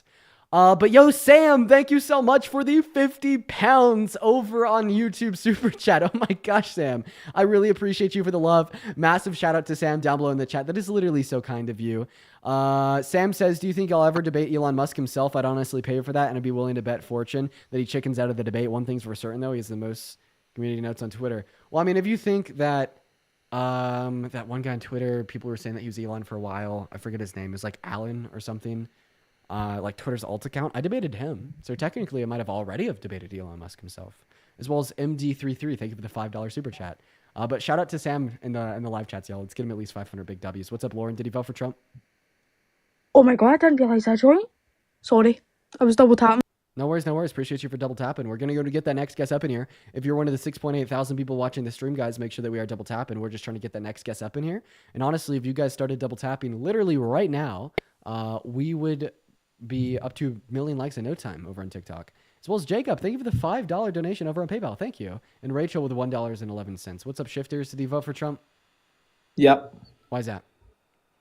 Because he's good for the country. Why is that? Because he is lowering prices. He's deporting criminals. So there's less crime. How's he lowering prices, sir? Because of the tariffs. He's having more jobs here. Okay. Wow. Okay. Let's see if you could follow. So tariffs incentivize Americans to buy from American producers more, right? What? Can you repeat? So tariffs give American consumers a lot of reason to buy more from American producers, right? What? I can't make that one more simple. I tried. I replaced I can't understand you. with a lot of reason. Okay. Let's start at the top. How do tariffs incentivize more domestic production of goods?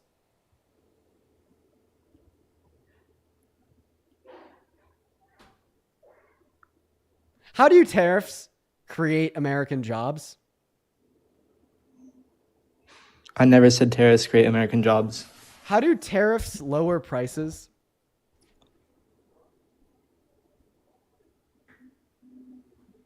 Because they do. Because they do. Spell tariff. Why? Why do you want me to spell it?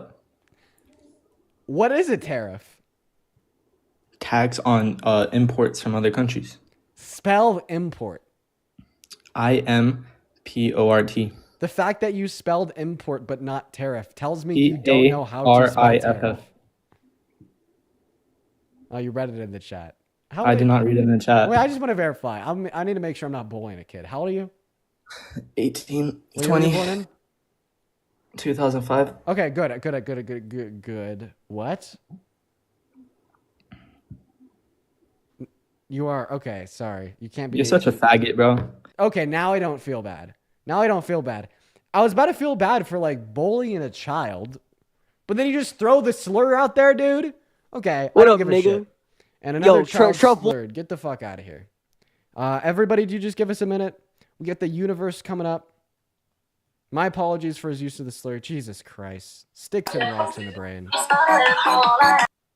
Okay, the universe isn't here. If you're one of the 7,000 people watching over on TikTok, guys, make sure they were double tapping away on that phone screen.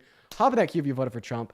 Bro, we just gotta start stigmatizing the hell out of these people. Like, that last guest was one of the stupidest fucking people that's been in my life in a while. And of course, it is he who you hear throwing around slurs. I like really hope that like kind of lands with like other people watching the live right now that use slurs. Like, that's your representation, dude.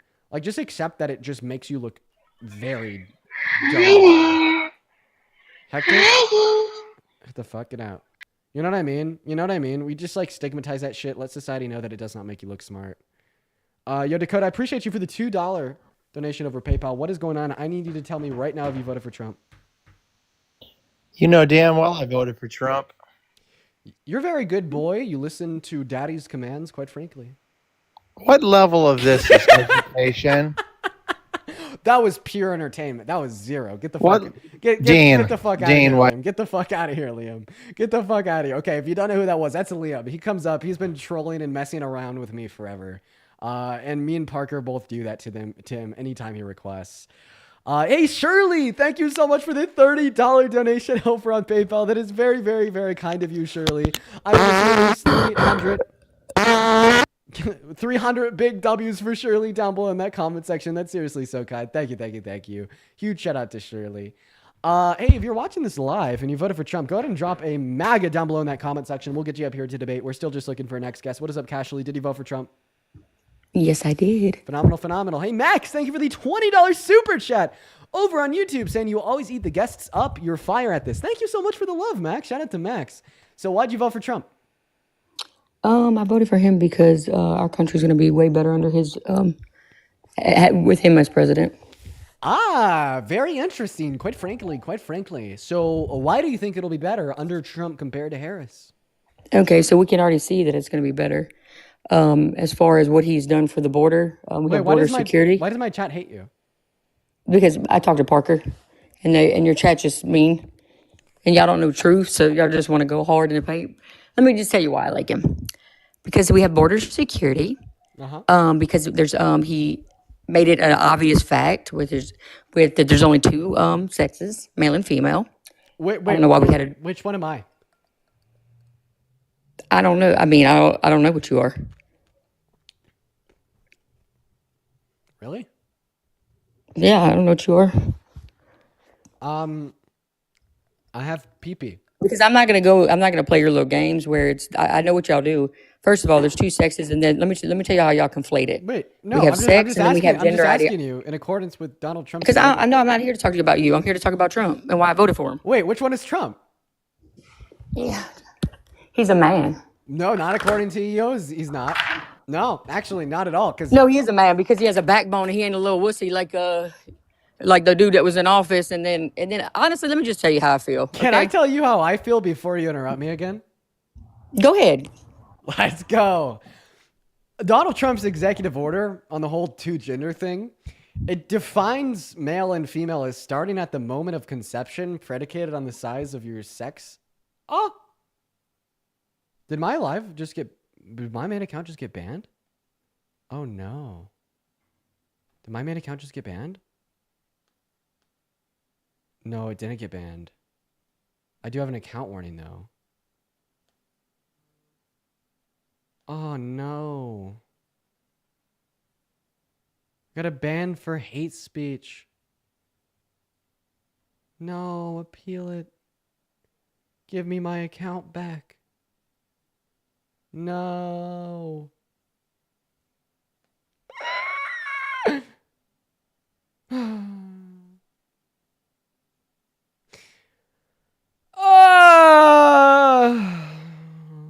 Okay. We submitted an appeal.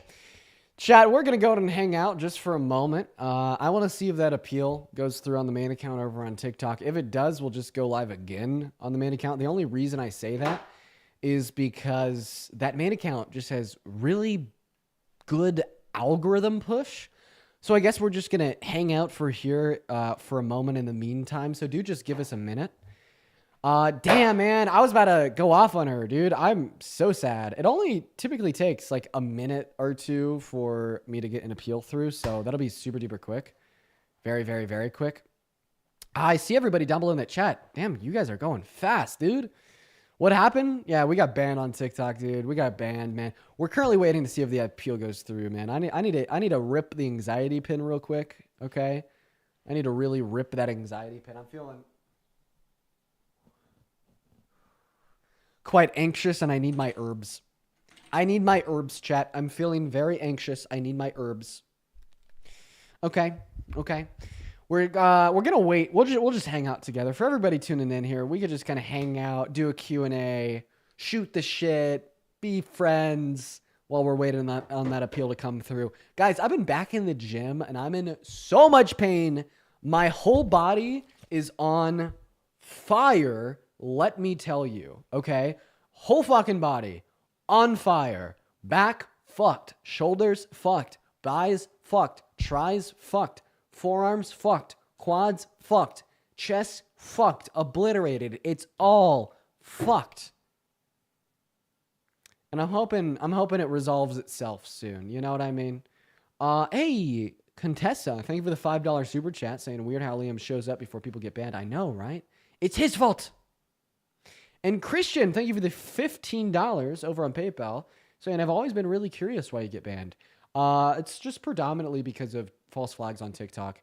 Cheyenne, thank you for the $2 super chat, and Jacob, thank you for the $1 on PayPal. Okay. Pre-TikTok audio. Yeah, we're just waiting for the TikTok account to get unbanned. We'll do it together. Is Parker joining you today, Dean? I want to doubt it. He usually does. It's already 5. God damn it. Dean, a shopping cart or a nicotine pin? It's neither. It's an anxiety pin. I never smoke a vape. You weasel. You know, I always see these people in the chat saying, oh, I'm just like Dean. Oh, W Geek Bar. Oh, W Nicotine. No. Not me. Got the wrong guy. Way to really sell yourself short. Good way of telling me that you're just scared of a little fresh air. No supporter of mine would ever do that because I would never do that, okay? Let's make that one clear, okay? Because that's the truth. Yo, Kubaton, thank you for the $2 on Super Chat saying back workout recommendation, spam rows. That's the workout. That's the workout. Olivia says, Dean, help. I keep sending money, but I don't think you're receiving it. Olivia, I'm so sorry. Where are you sending the money over? I'm sorry that's happening to you. I appreciate everyone so much for the super chats. And wait, actually, speaking of, I missed AJ earlier with the 28 Canadian dollars. Better late than ever, but please show some love to AJ in the chat. That is so kind. Thank you. As well as Zio with a $5 saying good luck with the fellas. Love from Brazil. Hey, man. Much love to you. Jax, thank you for the $1. Wow, man, we are still waiting for this appeal to go through over on TikTok. It typically only takes 2 minutes, but we're just still here waiting together. Why am I not live on TikTok? It's because of the stupid ban we got. Sid, thank you so much for the $20 YouTube super chat. Holy crap. Saying anxiety-free for 2 months now. Okay, that's actually a crazy accomplishment. Good shit. I want to be you. I literally want to be you. Daniel, thank you for the $2 super chat. Christian with a $10 super chat, as well as Blood with a $5 super chat, and Alana with a $10 over on PayPal. Thank you so much, you guys. Shout out to all the donors. Where's the cat? I'm actually pretty sure that the cat is playing downstairs. The girlfriend got it a little cat tree, and I think that we should let the cat play. That's right. Everybody wants to see the cat so badly. You know, I brought it on live the other day. Chris, thank you for the $2 over Super Chat saying, always love coming into the live. Say, Chris, I appreciate that. Thank you. Thank you. Jacob with the $5 Super Chat saying, Dean, I don't think you saw my message on PayPal. It's definitely really hard for me to read messages on PayPal sometime because I have to like click 5 buttons. I have to scan it with my face and give a certain code. And when I'm doing a live stream, that could be like hard to keep up with. You know what I mean? And I'm sorry, Jacob. Show us the kitty. Okay, mom mentality. Unfortunately, kitty's downstairs. I could always like tell the girlfriend to bring the kitty up here. Sam, thank you so much for the 10 euros on YouTube Super Chat. Saying here's another 10 euros for good luck. L TikTok. Dude, huge shout out, Shan. You guys are being so kind. Thank you everyone so much for the love. And then Molly, thank you for the $5 on Venmo saying a plant would look really nice behind you in the negative space. I usually have a guitar right here for the negative space, but I was just playing the guitar last night, so it's downstairs. I do have a plant over here, but it's actually not even in frame. How did the camera get bumped? This isn't even framed right. Damn, you guys really want to see that kitty. Okay. Hey, Christian, thank you for the $15 super chat. I mean, PayPal, saying I had no idea about that. I always send you long messages. Sorry. No, it's okay, Christian, because I'm always clicking on yours. I will always read your messages, Christian. You don't even worry about that. Continue to send me long messages, please. Jen, thank you for the $10 super chat saying Dean, Parker, Harry are our superpowers. Thank you so much for the love, Jen. You're awesome. Shout out, Jen. As well as, let's see here, Jax with the $2 saying, Dean, can I get your opinion on Bernie Sanders? I wish that he was younger and could run for president, and I love him so much. My studio apartment with $5 saying, currently cramping my letter to Donald Trump for my history project due tomorrow. Stay live, please. Oh, don't worry. We just got the appeal approved. Wait, let me do that again. Let me do that again, guys. Give me one moment. We need to do that again. Give us a moment. Victory music. Give me one moment.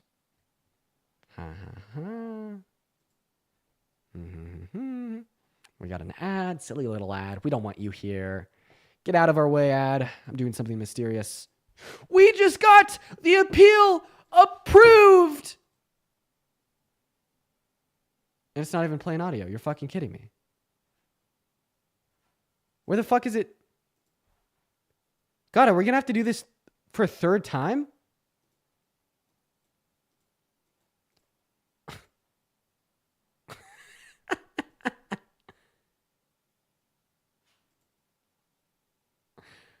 Oh, no. I was just trying to play All We Do Is Win, and it just didn't even work. I'm so sad.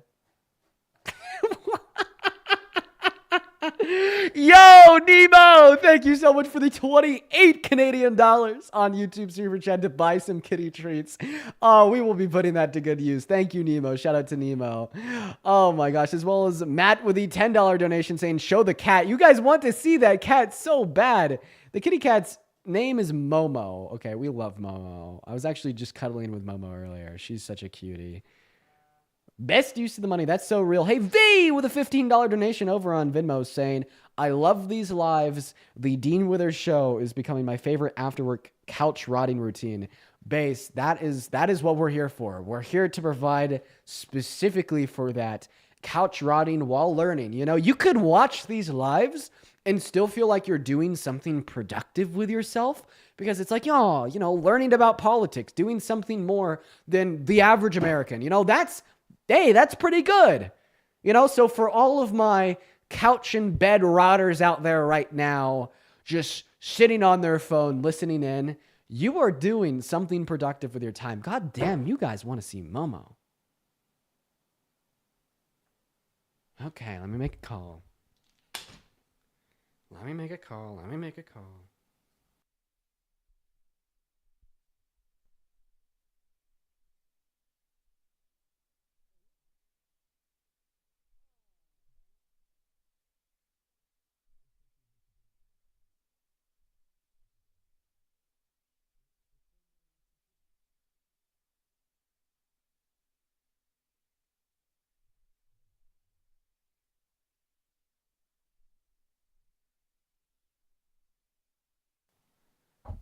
Wait, can you guys hear me?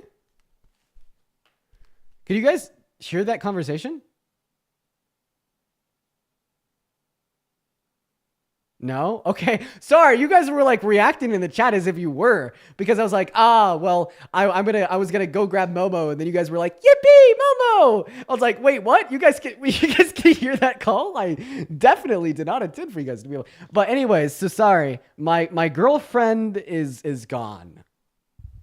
She's not home. But Momo's still running around the house. Okay.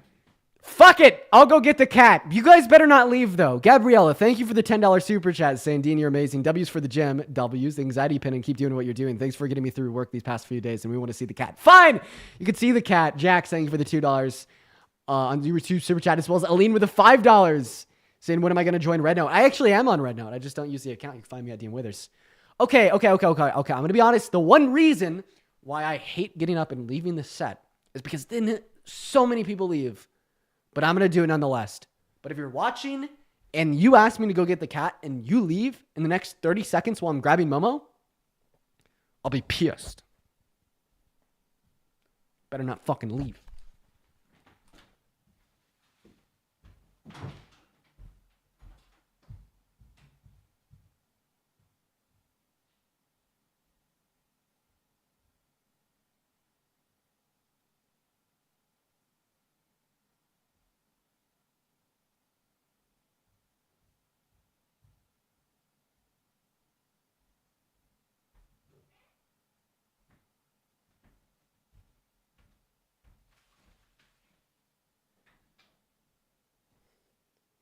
So this is Momo. And Momo's a cutie that really doesn't enjoy being held. So I don't know how long we have. And Momo is the best girl in the whole wide world. And she's currently exploring all of my desk. Nemo, thank you for the 28 Canadian dollars on YouTube Super Chat, saying more kitty treats for Momo. Holy crap, you guys are loading Momo up. Shout out Nemo. She ran away. Okay, I'll go grab her again, but I don't want to like hold her captive. But you know, I could like, you know, grab her once or twice and bring her back if that makes any sense. I just don't want to hold her captive.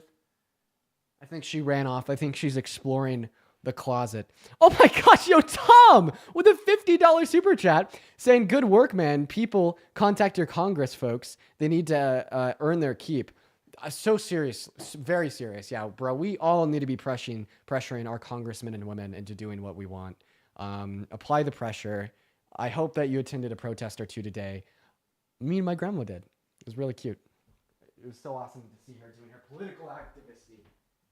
Where did Momo go? Oh no, she found her way into a back hole in the closet.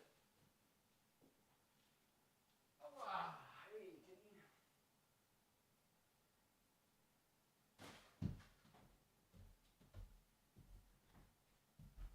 Momo was able to find a little way. Oh, she wants down again. Do you want to go up there again? Say hi to the camera.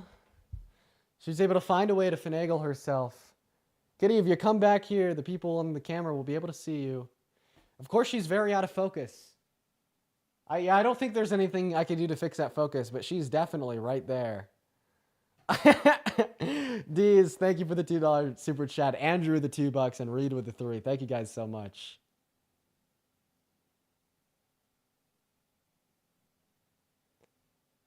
So that's Momo, the best girl. Okay. All right. Momo has hopped down. We'll let Momo run. Maybe she'll be back. But put treats on the desk? Oh, that's a good idea. It's a good idea. I don't know where her treats are. Ashtray, thank you so much for the £5 super chat saying Momo's a cutie. Momo is a cutie. Absolute cutie. Okay, guys. We need to stop fooling around. Should we go live? We got the account back. Should we go live? Back to debates? Are we done fooling around for the day? Gracie, I'm sorry for missing your super chat. Thank you for the love. Yeah, let's do it. Let's do it, dude. Also, hey, real quick. Is there a way to run a poll? There is. Astro, thank you so much for the $2 on YouTube Super Chat saying Momo for president. So real Astro. As well as Mar with a $5 Super Chat saying I can't find protests to go to in my area. What are some good resources I could use to find protests happening in your city? Reddit or Facebook. Reddit, surprisingly, no doubt your town has a subreddit, and no doubt there's liberals on that subreddit posting about local protests. Okay, actually, I want to do a quick poll real quick. Quick poll. Where do you enjoy watching more? Where's the viewer experience better from? I'm going to give you guys two options, TikTok or YouTube. I'm just curious. You should answer that poll real quick. I'm super curious. I really am. 50-50 so far. Okay, YouTube's in the lead, quite frankly. YouTube's in the lead. TikTok, both. So they have like their pros and cons. So like a con of the TikTok is phone quality with like shitty, like fucking green screen. You don't get to see the whole studio. Also, it could be laggy. Okay, right. But a pro of TikTok is like you actually get to see the person I'm talking to. You could kind of engage with them because you could like click on their account, see who they are, know their name, their profile picture, etc. But then it's a con of YouTube, of course, because you don't have that here. But on YouTube, you can see like the full studio. You have the high quality, etc. You know what I mean? Like somebody in the chat just said that they like looking at the guests' posts. Me too. I used to have, a second device that I'd literally just use to look at their posts for fun. But I do like YouTube for the reason being that this gives a really easy avenue for you guys to watch back after the stream. YouTube doesn't randomly get banned. Yeah, also true. I could say whatever I want on here and it won't get banned. Like, for instance, if I said idiot on TikTok, ban. If I said you're so fucking stupid, quite idiotic, that's you, banned. I say you have a low IQ, banned. Okay? But I could say whatever the hell I want on here, which is nice.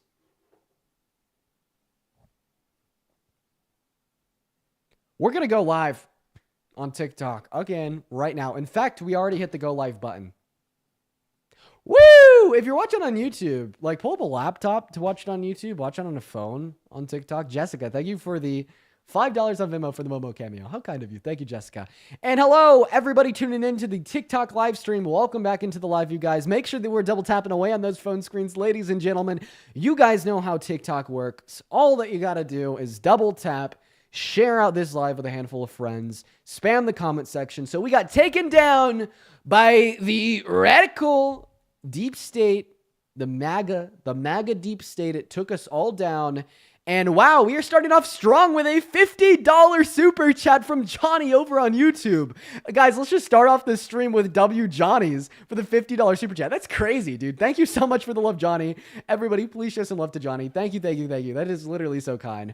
But you guys, we're just going to go ahead and hop right back into the debate. So if you are tuning in...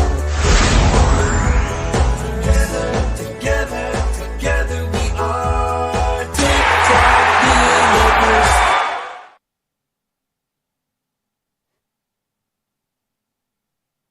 What the fuck? I literally just went live. Yo! Oh my god. KM with the TikTok universe. What is going on, dude? KM, thank you so much for the love. We just went live. We haven't even got our first debate up, and KM dropped a goddamn universe. That's crazy. That's insane. Thank you. Thank you so much for the love. I really appreciate that. Thank you so much for the love. Wow. Thank you. All right. Everybody, spam W's for KM in that chat. Thank you so much. I'm just like caught off guard. That's craziness. Thank you so much, KM. Huge shout out to KM. What is up, Kenny? Did you vote for Trump? Kenny! No, Kenny's not here. We're going to move on to the next guest. You guys hop in that queue if you voted for Trump. You already know the drill. W's for KM in the chat for at least 10 minutes. You guys, please show him some love. That is so incredibly kind of you. As well as Sam, thank you for another 20 pounds over YouTube Super Chat. Mike has an incredibly echoey mic, so we're just going to go and kick him and move on to the next guest. Let's just go and get him up here. We got Zandon loaded into the live for hopefully the first debate of the day. But holy shit, KM. What is up, Zandon? Did he vote for Trump? I'd love to debate on one of his policies if I can. Okay, so you didn't vote for Trump. Moving on to the next guest. Here we go, you guys. So I just want to make it clear. I want to have confidence that everybody in my queue is a Trump supporter. I want to have confidence that everybody in my queue voted for Trump. Just please give me that confidence. It'll make me very, very happy. Very, very happy indeed. As well as Rainy with the $2 super chat over on YouTube and Kat with the $50 super chat over on YouTube. Oh my gosh. Shout out to Kat with a K, W's for Kat for a K, and Kim in all of the live chats. Kat with a K says, supporting the stream. Keep doing this good work. Also, please take care of yourself. I know debating people is stressful on the brain. Yeah, that is pretty bad, but I take care of myself by going to the gym. Thank you so much for the love, Kat. I'm getting the allergies because I was just touching my cat. Clayton, what's going on? Did you vote for Trump? Yes, sir. Awesome. So why did you vote for Trump? Just historically, I felt that between his first presidency and then the shift to President Biden, it was just in that first presidency, I felt like I was much more able to afford things much better. And so I kind of just went with, hopefully he'd do the same in a second. Okay, so you just thought he did a really good job during his first presidency. So my question to you is, what is one policy that Trump influenced to get passed that you think was really good for America during his first term? During his first term? Yep. I wouldn't necessarily say it was policies, just different things like encouraging American manufacturing, opening pipelines, things like that, just to get manufacturing back into America. Manufacturing back into America. That was also a big selling point for a second one. So more American manufacturing tariffs means higher GDP and more jobs. Okay, so we actually had lower levels of unemployment under Biden and Harris than we ever did under Trump. Okay, we consecutively. But you want to know why? Why? Because under the Biden administration, before with Trump, if there's a higher unemployment rate, that it gets to a point where if it gets too low, that means that more people per household are having to work to support that household, meaning that it gets to a point the employment rate has nothing to do with the minimum income to live. But hey, man, let's just go back to this. So what did Trump do during his first term to inspire more American manufacturing? Encourage opening the pipelines so that we produce more of our own fuel, oil, things like that. Producing more oil? Okay, so essentially you're going to support the candidate that's better for U.S. oil production. That's just a small factor of it, but yes. So Biden and Harris were better for the domestic production of crude oil here at home in America. My source would be the EIA, the Energy Information Administration. Under Biden and Harris's leadership, we as a country produce more than we ever have before and more than any other country on earth. And that's because they approved 50% more drilling permits than any other administration we've had. Than Trump's. Okay, but did opening the pipeline not help to enable that? When you say pipeline, are you referring to this Keystone? Yes. So that's actually funny because that imported oil from Canada, which is contrary to your claim of boasting American production. Which one did you say? Keystone XL. That was a pipeline to import Canadian oil. No, Denali. Denali? What is the Denali pipeline? That was the Alaskan one. Oh, yeah. No, they shut that one down because it was on a nature reserve. I agree with that decision. And I don't see how any reasonable mind could disagree with that decision. Could. Why? If there's no leaks, then it's not disturbing any animals.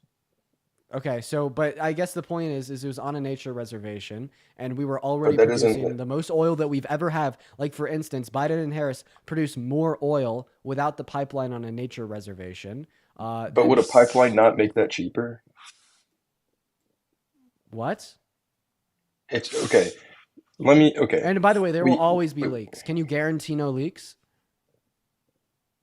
No, but if you have someone monitoring that and fixing it, then it's not going to be an issue for those animals. Yeah, but I just Also, think it's smarter to say like, oh, well, let's just not allow them on nature reserve, so we don't even have to have somebody monitoring and fixing it. While also, it's going to have to get fixed anyways. No matter where it's at, it's still going to have to get fixed. yeah, and I'm okay with that, but it's just not on nature reservations, especially when we'd consider that they were still producing more oil than any administration before them. Like, can you at least acknowledge that? Although they shut down the pipeline on a nature reservation, they were still producing more oil than Trump with the pipeline? I'm trying to get to the point. So just because they were producing more doesn't mean that it was cheaper. With that pipeline, if it's being drilled in Alaska, they now, without the pipeline, they now have to ship it to the continental U.S. Would that not be more expensive? No, they shut down all oil production, right, on that nature reserve in Alaska. I forget its name. And No, it has nothing to do with the nature reserve. The entirety of Alaska. Then I'm unaware. Oh, okay. But I also want to talk about tariffs because earlier you said it didn't create jobs, but I believe it would because I've never said that. Well, you asked someone how it created jobs, which would kind of mean that you were against that. No, I was just asking him for his argument. Oh, well, it creates jobs because it encouraged when it costs more to import, that means the costs on the shelves go higher, meaning that encourages American manufacturing, which means it encourages opening new factories, which is opening better, higher paying jobs for the American people. And eventually, it's a short-term disadvantage for a long-term advantage to encourage, again, U.S. manufacturing. Okay, so let's just say that you spent all of your life hyperfixating on making one thing, getting good at one skill. Let's just say maybe the skill is piano playing. Do you think by the end of your life you'd be a damn good piano player? Piano playing. Oh, piano playing. If you specifically delegated your attention and focus towards piano playing, by the end of your life, would you be a damn good piano player? Yes. Okay. Now imagine instead of just focusing right on piano playing, you also focused on learning how to play the trombone. You also focused on becoming a professional race car driver. You also focused on becoming a really good painter. You also focused on learning 20 languages. You focused on becoming really good at being a general contractor and building houses. You focused on becoming a politician. You focused on becoming a public speaker. You focused on like a billion different things. At the end of your life, are you comparatively going to be really good at any one of those things? No. No, because you're going to be too spread out. Would you say that being too spread out and trying to focus on a bunch of different things can create inefficiencies because you're not relegating your time and your attention to where it could be best optimized to be? Say that again, sorry. That being too spread out and just trying to do everything or creates inefficiencies because how does that relate to are you trying to say that producing everything in America would be inefficient? Yes, it's called comparative advantage. That would not be inefficient. That would not be inefficient. Yes, it is macroeconomics 101. It's called comparative advantage. Okay, so we should comparatively focus on producing what we're good at producing, so we could get very good at producing it, and so we could produce it at an efficient level. When we instead, right, focus on the production of 1,000,000,001 things, it is the case that relatively makes our... Could you let me finish without interrupting?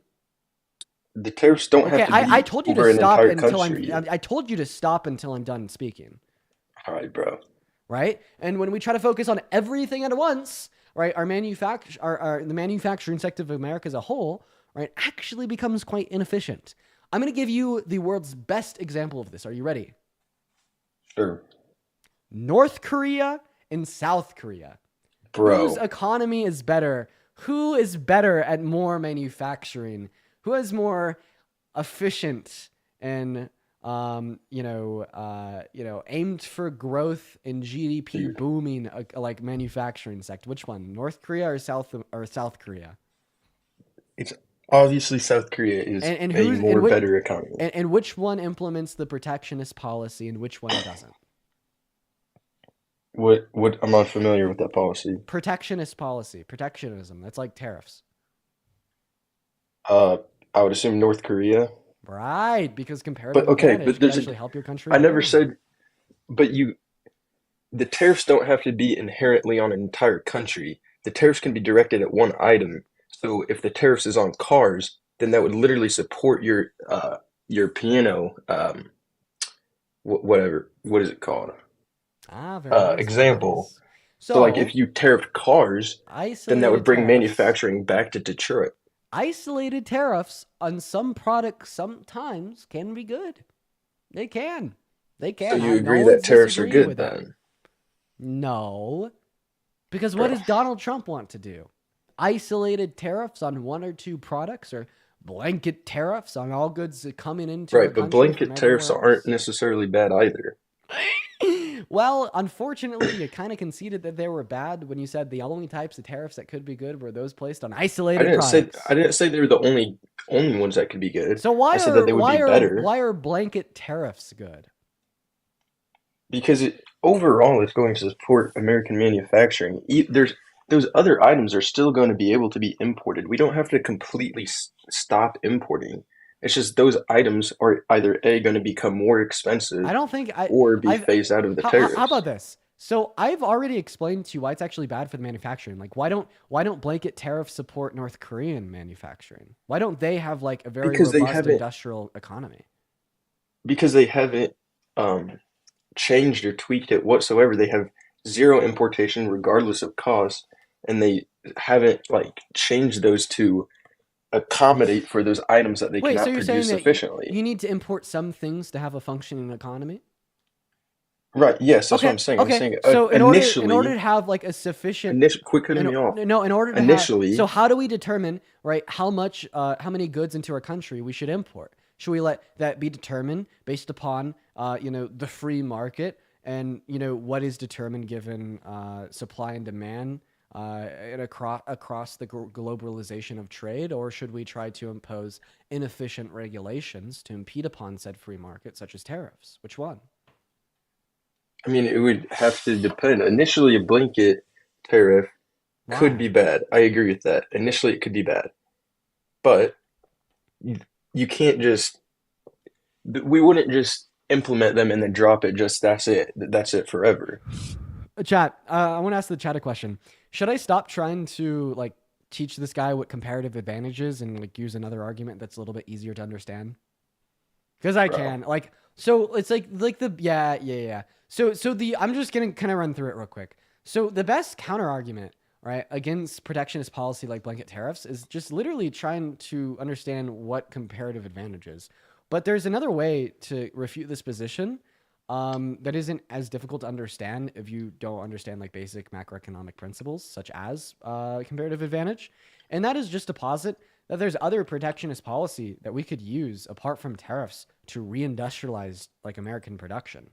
Like for instance, the best relevant alternative would be subsidizing corporate America. We want to incentivize American producers to grow, and we do that by directing more American consumers to give them more money by artificially inflating the price of goods from other countries. Instead, why don't we just do it through a direct surrogate of money to American producers to spend on growing their productive capacities to reindustrialize America? We know it works. Because it's never going to be cheaper, though. Because you're giving them money, you're giving them the taxpayers' money, Right. which is costing the people, which is a good investment, to manufacture more goods, which are still going to be more expensive because they have to pay their workers more than other countries. Other countries are making their products cheaper and cheaper. Wait, false. Because we could just subsidize that too. We could literally just subsidize that too. Think about it. Okay, the reason why an American-made good is going to be more expensive than a good from other countries when we're referencing insofar as how much that other country pays their employees, it's going to be because the American company, in order to hold like a viable profit margin, has to charge more because they're paying their employees more. But if we could specifically subsidize the higher wages for American employees, right, they could keep those higher profit margins with with higher wages while selling for the same price as a producer in another country. That would lower the profit margins for the companies. If you increase for the employees, that would increase profit margin, but for the actual businesses, that would decrease the profit margin if you had to cost more per item made. Okay, I'm going to try to explain it to you. You just said you were going to pay them more, did you not? I'm going to pay the companies more, subsidize them. I'm going to try to explain this to you again. Okay. What about this way? Okay, so American company makes socks, Chinese companies make socks. We're just going to assume for simplicity that the cost of production outside of labor costs is identical. Okay, the cotton costs the same amount, the dye costs the same amount, the machines are the same, they're identical, etc. The only difference is that the American producer pays their employee $20 per hour. Meanwhile, the Chinese producer pays their employee $10 per hour. Okay, so what this means, right? Chinese would have a higher profit margin. Yes.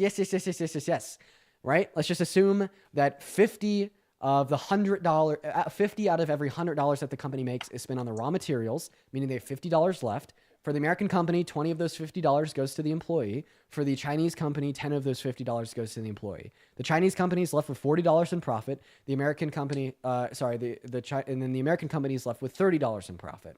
But both the Chinese and the American company want to be operating at the identical profit margins, which means the American company is going to be charging $10 more for every $100 they sell compared to the Chinese company, correct?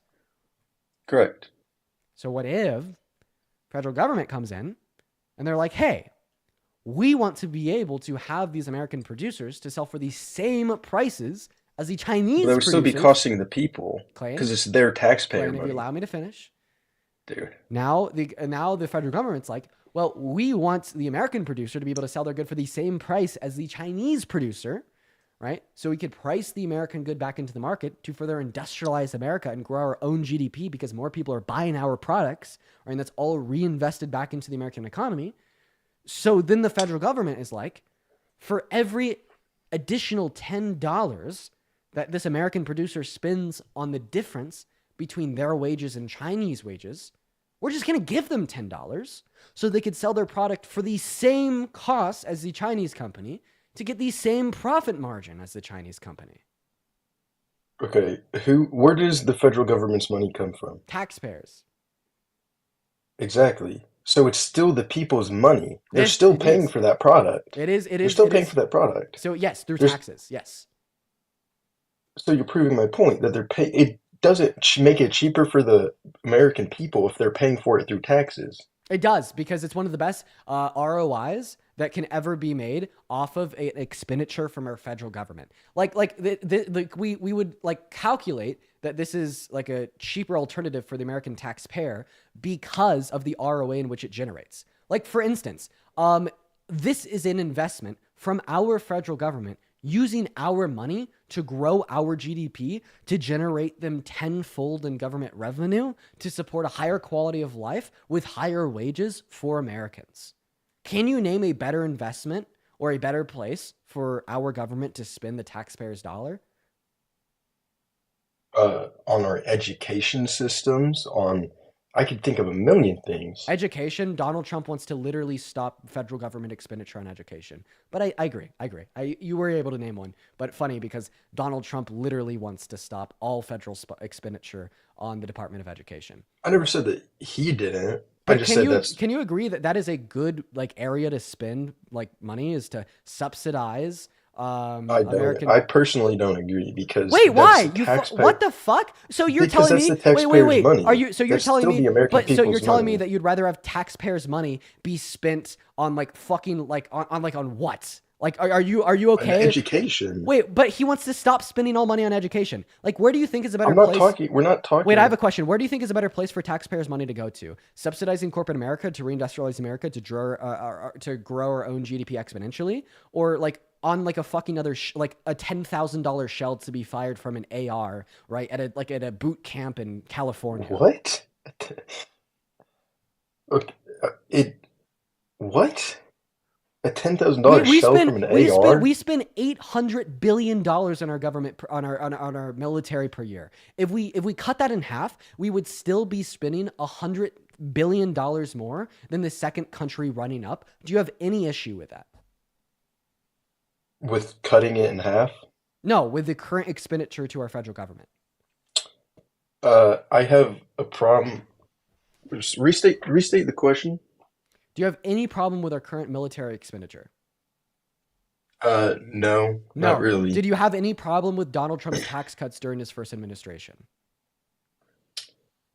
No, I wouldn't say so. Yeah. Okay. So out of our, you said that you don't have a problem with $800 billion towards the industrial military complex per year, where if we cut it in half, we'd still be $100 billion ahead of the second country running up. And you said that you didn't have a single problem specifically with Donald Trump's tax cuts, when $1 trillion of the $1.9 trillion spent on them through debt-related spending went right into the pockets of people making over $400,000 per year, and it only led to a 0.02% increase in our GDP. But then you want to lead me to believe that you'd have a problem in injecting money straight into the manufacturing sector of America to reindustrialize it, to grow our GDP exponentially. No, you're rage baiting. You are lying. Okay, if you don't have a problem with 1.9 trillion straight into the pockets of the most wealthy people in America, that only made our federal government $2 billion per year in additional government revenue, but then you have a problem with injecting money straight into the reindustrialization of America through subsidizing some corporations, you're fucking lying. Dude, no. So why are you okay with spending $1.9 trillion on an annual yield of $2 billion in increased government revenue? I'm not. I said, you asked if I was okay with it, and I said, I guess. There's I never said I was in full support of it. I think that there's still corruption. Two Harvard economics, one right-leaning, one left-leaning. All that you got to do is go online, Google macroeconomic impacts of 2017 tax reform bill, right? It indicates that it only grew our GDP by 0.04% per year. That is less than $20 billion, right? When it cost them 1.9 trillion, okay? And no problem at all, but such a big problem with subsidizing some corporations in America to produce to a higher degree, to be able to pay their employees more, to be able to sell for the same costs as companies in China, when it is Chinese products that disproportionately are sold to consumers, right? Because they cost significantly less to produce. And you just don't think that's a good idea, even though this would completely revamp and bolster American manufacturing, while also, right, leading American consumers off of products produced in China, right? Using literal fucking exploitation of human labor, paying them less than 5 hours per day, and that's the problem. Sir, you're just a partisan fucking hack. There's absolutely no justification you could give to me that would entail that you should support Donald Trump's tax cuts, which only increase government revenues by $2 billion per year, but you shouldn't support some subsidization of corporate America when it would reduce human rights violations because less American consumers are buying from Chinese companies, when it would lead towards a larger dominance of American companies insofar as our own domestic markets, meaning that our GDP would increase faster because it is no longer American money going to non-American individuals or companies, but is American money going straight back into the pockets of American companies so they could reinvest back into the same economy, setting off a positive feedback loop. Go ahead and justify that for me. I'd love to hear your justification. Okay, you just said that $1.9 trillion lined the pockets of the wealthiest Americans. Did correct? Yeah. Specifically $1 trillion of the $1.9 trillion of the Tax Cuts and Jobs Act went right back into the pockets of the wealthy Americans. And I want to make it clear, my issue with the bill, right? No, I understand that. We need it's to just part of my point. Is that we need to be able to focus on the average everyday American, specifically through our tax policy. And I'm guessing you're going to bring up the point that if we were to subsidize some of corporate America, that's exactly what it's doing. It's just putting more money back into the pockets of rich people, right? That was going to be my point, exactly. Yeah, don't worry. That was my first question when I was starting to think about this as well. So it's actually quite intelligent of you. And the answer to this is pretty simple. The subsidies would work in such a fashion is they're literally given to companies to achieve a certain end goal, and they're supposed to be reinvested back into the companies. Like for instance, if just we're subsidizing, they're supposed to doesn't mean they will be, though. Yeah, but if they're not reinvested back into the companies, the company would no longer meet the criteria of the subsidy, and it would be pulled. But just because there's been criteria that been met doesn't mean it'll be pulled. There's there's so much opportunity for corruption there. Okay, so you support tariffs over this? I'm not saying I'm saying I support tariffs, not that I don't support the subsidies. Which one of these plans is better? I think the tariffs. Okay, why? Because the tariffs cause inflation and reduce American exports. Meanwhile, the subsidies don't do either. Can I say my point? Yeah.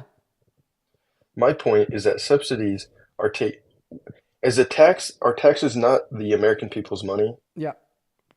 They are. So that taxpayers are paying for these subsidies, correct? Yeah. So it's not any cheaper for them. What the fuck?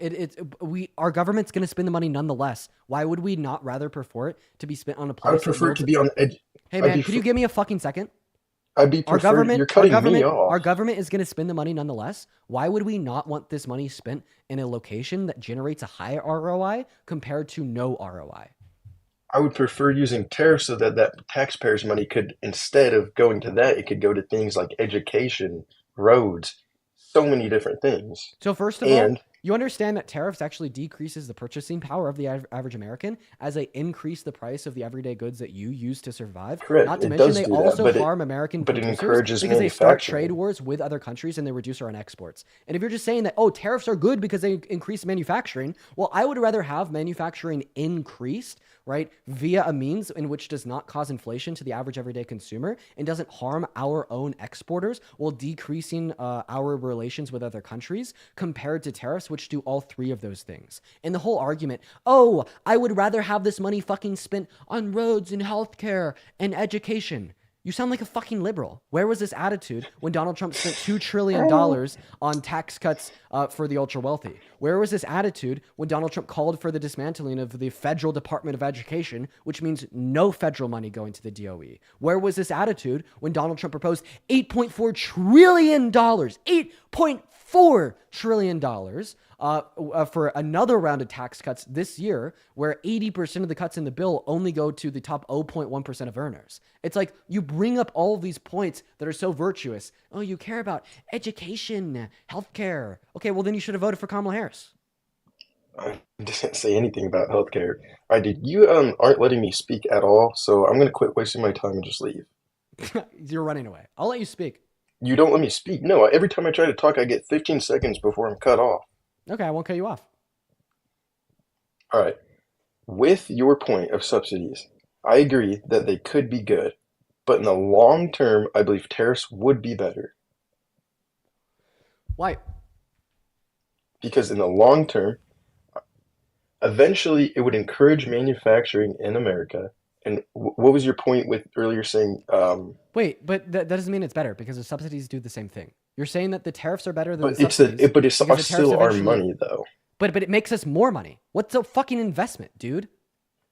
It's spending But money. it's to not make an more investment money. if the subsidies have to stay there.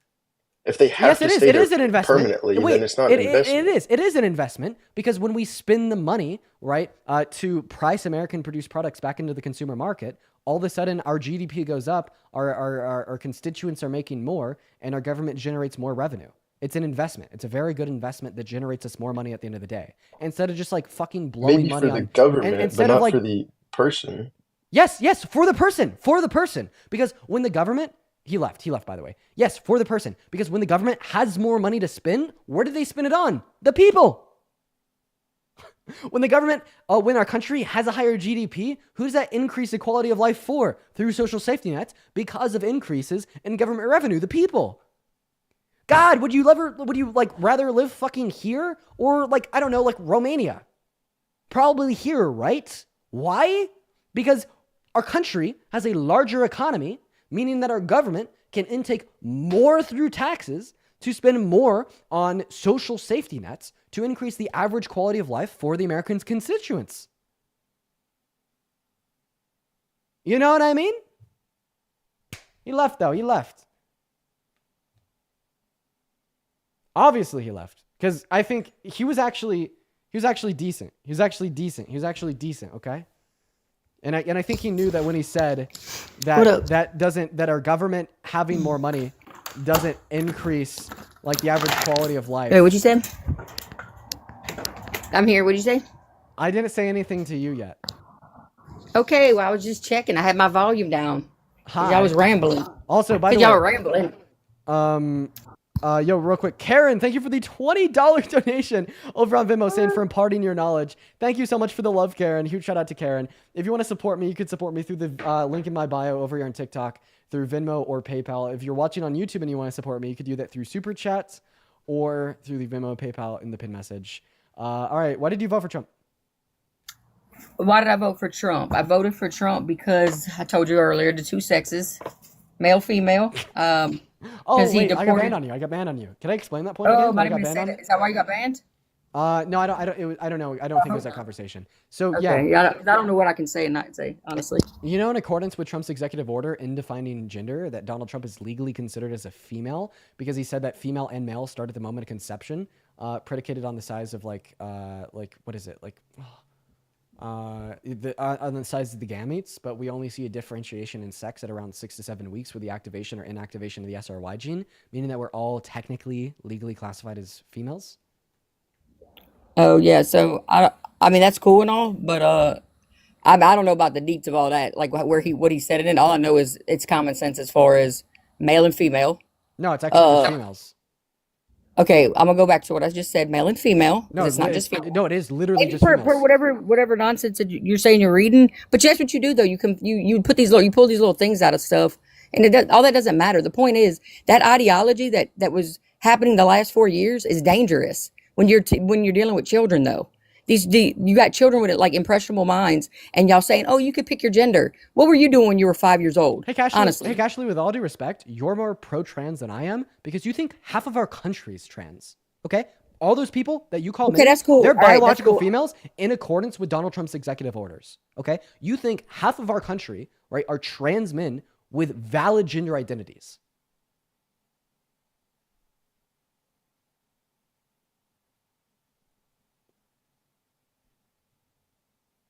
Go for it.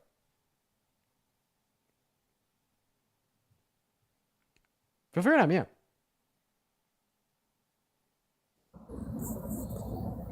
You think your brain was developed enough to make a decision like that? Honestly, What are you saying? Can you respond to what I said?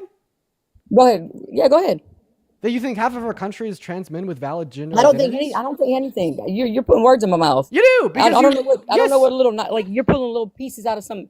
That's what you do though. You pull stuff out that just to try to like win the argument. You're not winning an argument. Bottom line is biologically it's male and female. Oh no, it's actually Like, biologically just female according to Trump. I've already told you that. All right. Well, look, you vibe with Trump. Then you like it. No, I don't like it because there's not Okay, just so females. There's also let's talk about males. something else then, since you can't answer my question about what you did when you were that you can make a decision, a life altering decision. People need to realize that you're putting children on puberty blockers. Hey, and, Ashley, I want to be able to debate you. I just want to make it clear that we actually cannot like debate like trans related issues on the live. Okay, let's move on then. That's fine. I got another. One moment. Let me explain why. The reason why is because TikTok takes me down for them. I don't know. Fucking Okay, I why, won't they say just nothing about do. it. Yeah, my bad on that. Right, but like, hey, like first of all, Yeah, I ain't trying to get like, nobody I think banned. that transphobia is like fucking bigoted and wrong. And if I could talk about issues related to trans individuals in America and counter your arguments, I would love to. Gotcha. Yeah, I can understand that. I mean, I just want people to know that I'm not. It's no hate to that. I just don't like it being pushed on children. That's all I was trying to say. What does it mean to be pushed on children? You can see when certain things take off. That's a social I have a construct. question. Have you ever been told that you should be trans? No, because I mean, it's a different. Do you have kids? Do you have kids? I Do you got have like kids? 20. Do you have kids? No, I don't. Do you know any? But I got do you know nephew- I got anybody with nieces and kids? nephews. Nieces and nephews. Yes, have, I do. Have any of your nieces or nephews ever been told that they should be trans? I'm not saying you're don't No? twist my words, bro. I've never been I'm told that I saying should that be in the trans. school what Hey, they're doing. Hey, one second. Actually, is there anybody We're watching moving this on from live this topic that has anyways. either ever been told that they should be trans, or anybody with kids that have been told that they should be What- trans? Is that a I'm thing? saying when you can. Okay, look. Let me just tell you. We're gonna move on from this because you said we ain't supposed to talk about it. I'm just gonna make a statement that when you have a social construct and you're using it as a guide to then infiltrate, whether it's the schooling, books, all of this stuff, and you know it is, and you can deny it if you want to, that's fine, whatever. It's dangerous. It's dangerous. And then some of these, and there's people that come out on the other side that didn't want to, they shouldn't have done what they did, and it's irreversible and detrimental. So let's just say that. Let's at least say that. I mean, you got to have some type of moral So I compass. just want to agree with that. clarify. So what you just said, whenever you have a social construct that infiltrates its way into children's education, schooling, and books, it's bad and dangerous, and we should get rid of it. Well, I didn't elaborate on what I'm saying. Yeah. No, So I just I'm want to ask saying- you a question real quick. Is language a social construct? Well, it depends on the day and age you're talking about, Craig. Yeah, I mean, but y'all like to change them words up a little bit. So should we stop Because teaching language? Should we get rid of English class for all kids? No, we shouldn't get rid of English. So don't try to be goofy. But but my point is, it's a social construct accordance with your worldview. That's so dangerous. No, I didn't say that. I said that ideology when you pushing something on children. Welcome back, Ashley. How you doing? Oh, hey, how's it going, Parker? How you doing? Good to see you again. Yeah, you too. How you doing? Oh, it's gonna be fun. No, I'm just playing. But no, but I do. So let's get back to why I voted for Trump. So that's one. You got that. You ready?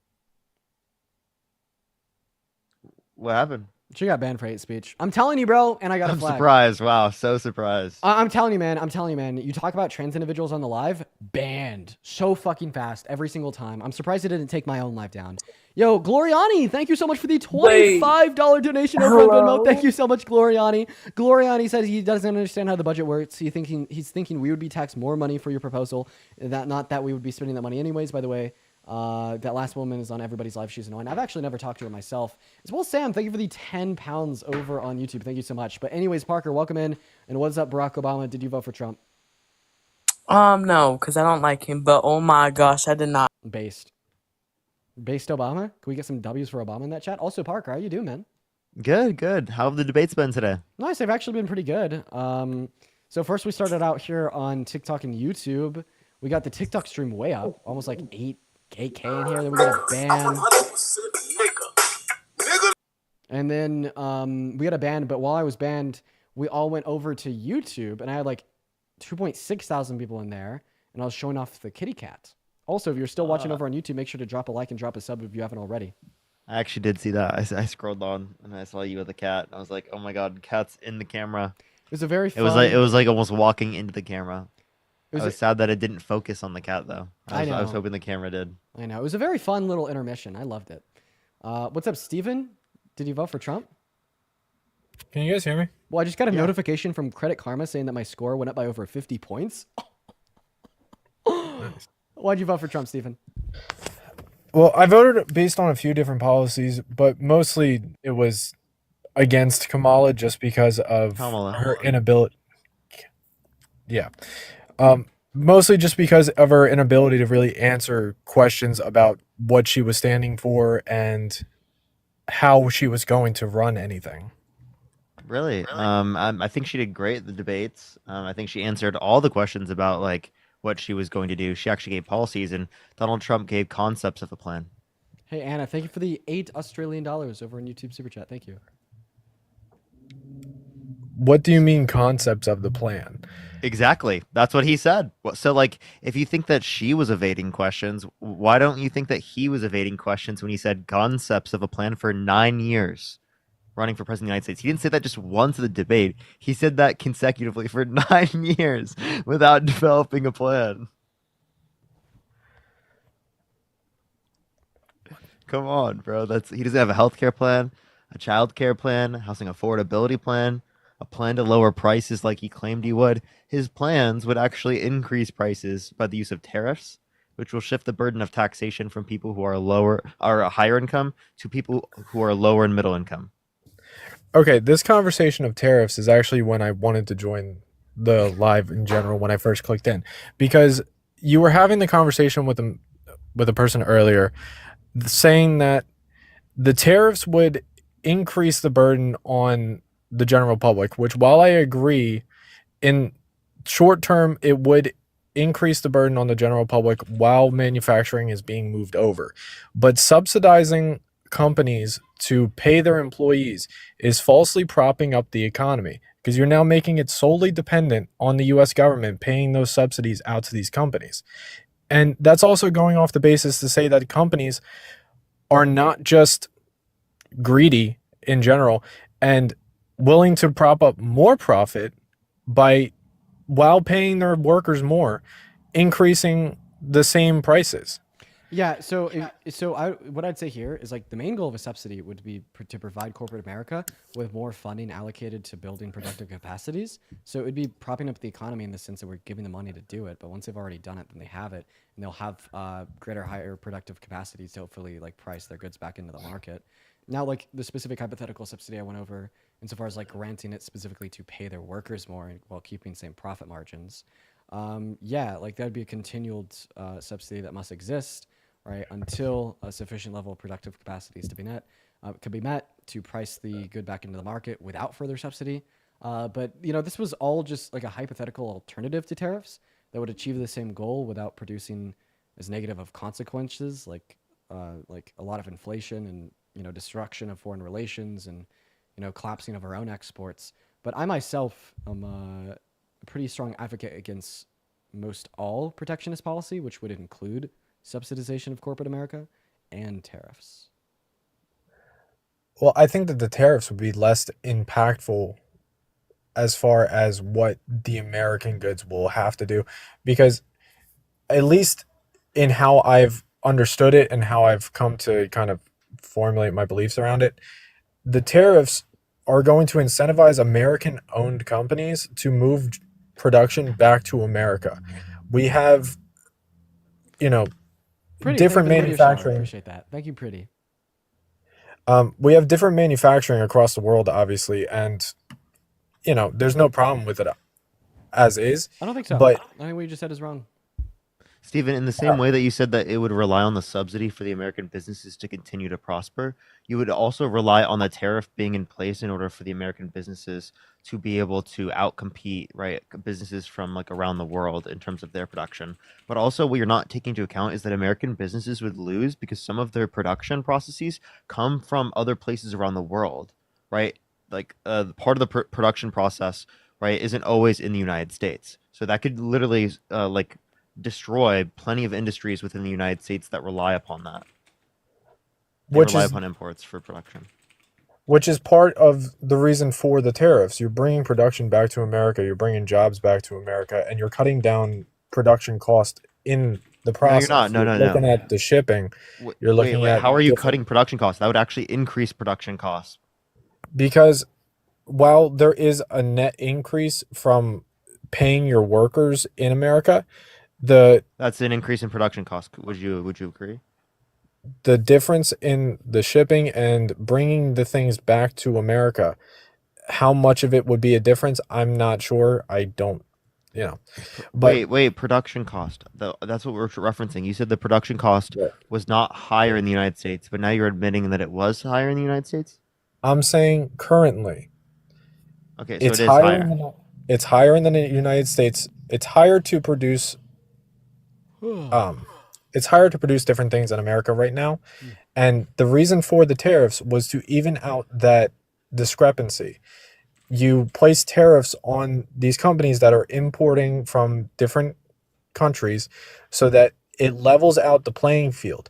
If you tariff someone, what playing field were you trying to level out with Canada with the 25% tariff? What were we producing in Canada? The same things that what playing field were you leveling out? Because again, you already had the USMCA, which is the agreement Trump set up to diminish tariffs, right? So what did you have to do? I'm confused. Why did you do it on Canada, one of our allies?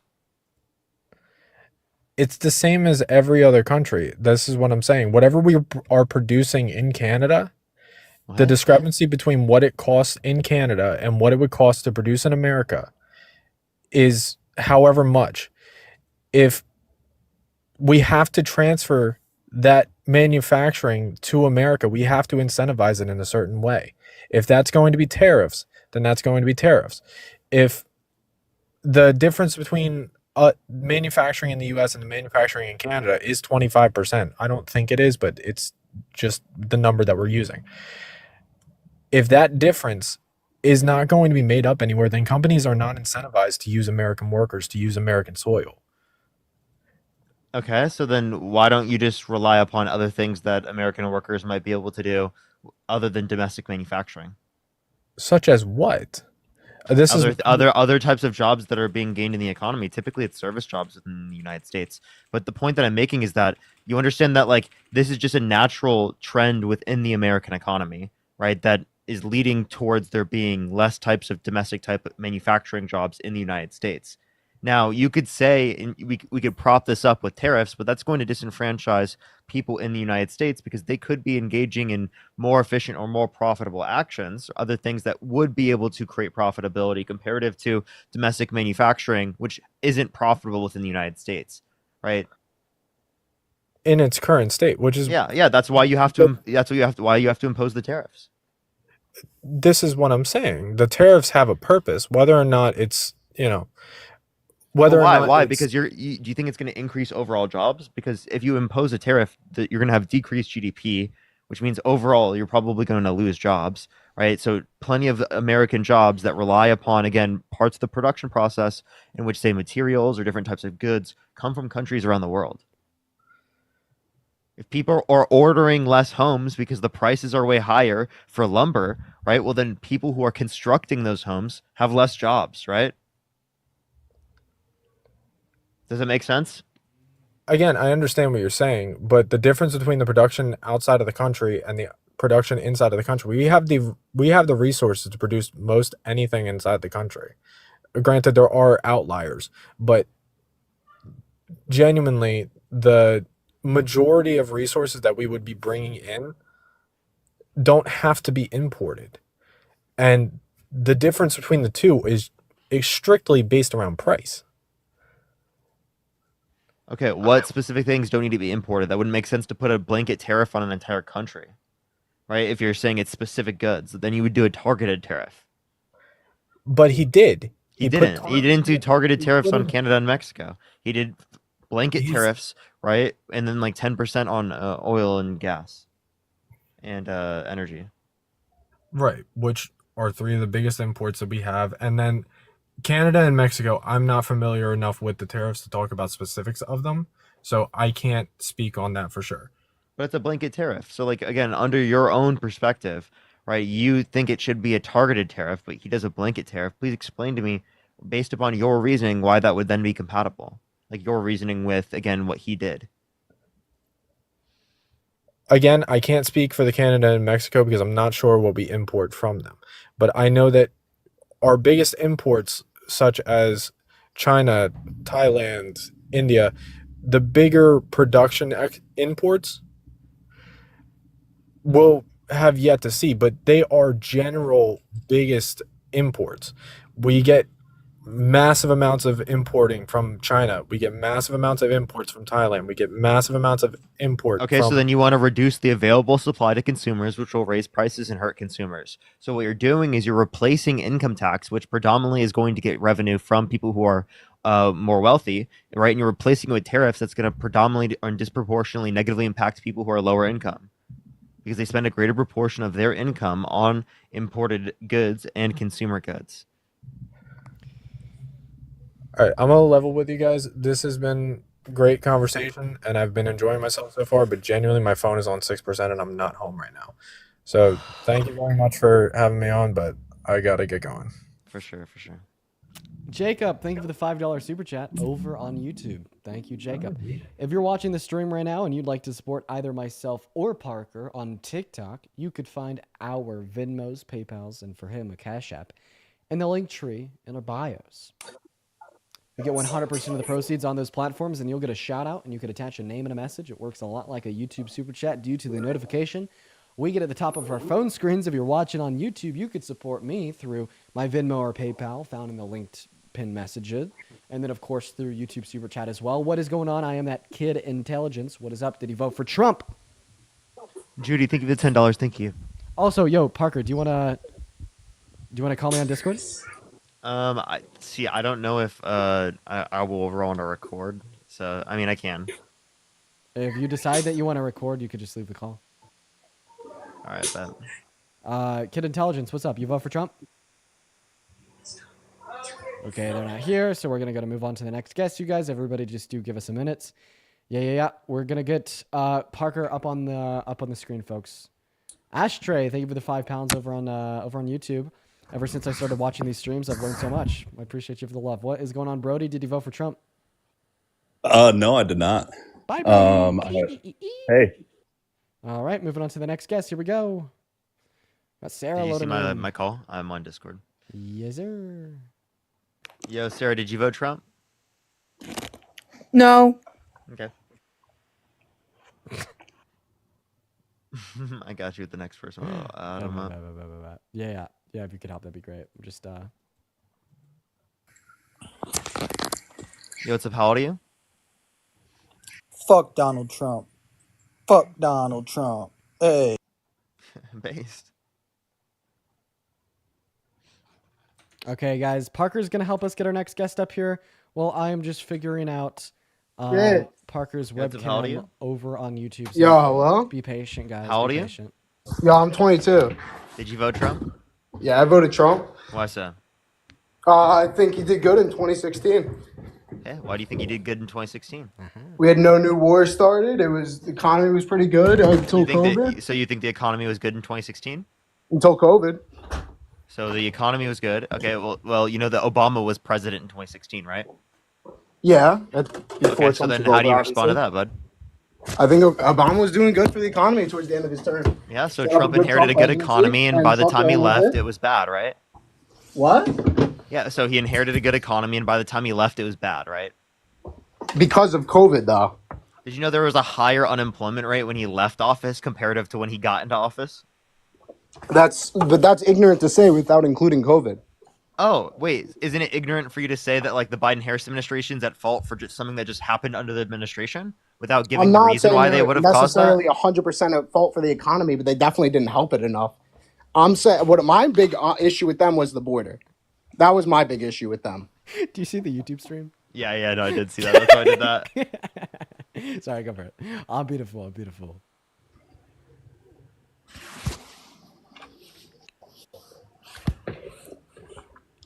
Hello? You wanna respond, bud? I didn't hear what you said. What did you say? Dean, did you say something specifically? Because I honestly, No, I did that and it completely like. No, I was just fucking with my YouTube chat, man. Okay. Yeah, I was just saying, like, my big issue with them is the border. I think that's the biggest thing they botched. Sure. Do you mind if I ask you a question? Yeah, sure. So if we were family members and it was Thanksgiving and you tasked me with going to the grocery store and grabbing a turkey to place on the table, and I get it from the grocery store, and I'm on my way home, and a drunk driver T-bones me out of nowhere and prevents me from getting that turkey on that table, is that my fault? No, it's not your fault. Is it the drunk driver's fault? I would say, yeah. Awesome. Yeah. So if we have a border crisis and the American people are like, oh, we need some policy to disincentivize undocumented entry into the country to try to solve this crisis, and then Biden and Harris work together with Congress, get the first bipartisan border bill in modern American history by working with extreme MAGA as well as the Democrats, and they get a piece of legislation on the floor of the House, and it's going to pass. Then Trump calls the Republicans and he's like, hey guys, don't pass this bill. It's going to make me look bad and it's going to give the Democrats a W. So the Republicans torpedo it and shoot it down. Whose fault is it that we don't have a bipartisan border bill to reduce the impact of the crisis? Was it Biden and Harris's fault or Trump's fault? How many times did Harris go to the border, though? Was it like super irrelevant? You know, I love it when people bring up absolutely irrelevant But things. was to it a question what good I piece have. of legislation? Yeah, I actually quite liked it. Jaren, thank you for the $20 donation over on Venmo for the weekly DNC payment. Thank you for the love, Jaren. It means the world. What did you like? Thank you for the $20 from the DNC. Thank you so much. And then Tessa, thank you so much. I appreciate the $11.11. Thank you so much. I appreciate it. Yeah, I can tell you what I liked about it specifically. First, I like that it expedited the legal processes of migration into our country, disincentivizing undocumented migration into our country naturally, while also giving the president special authority to shut the border down literally whenever.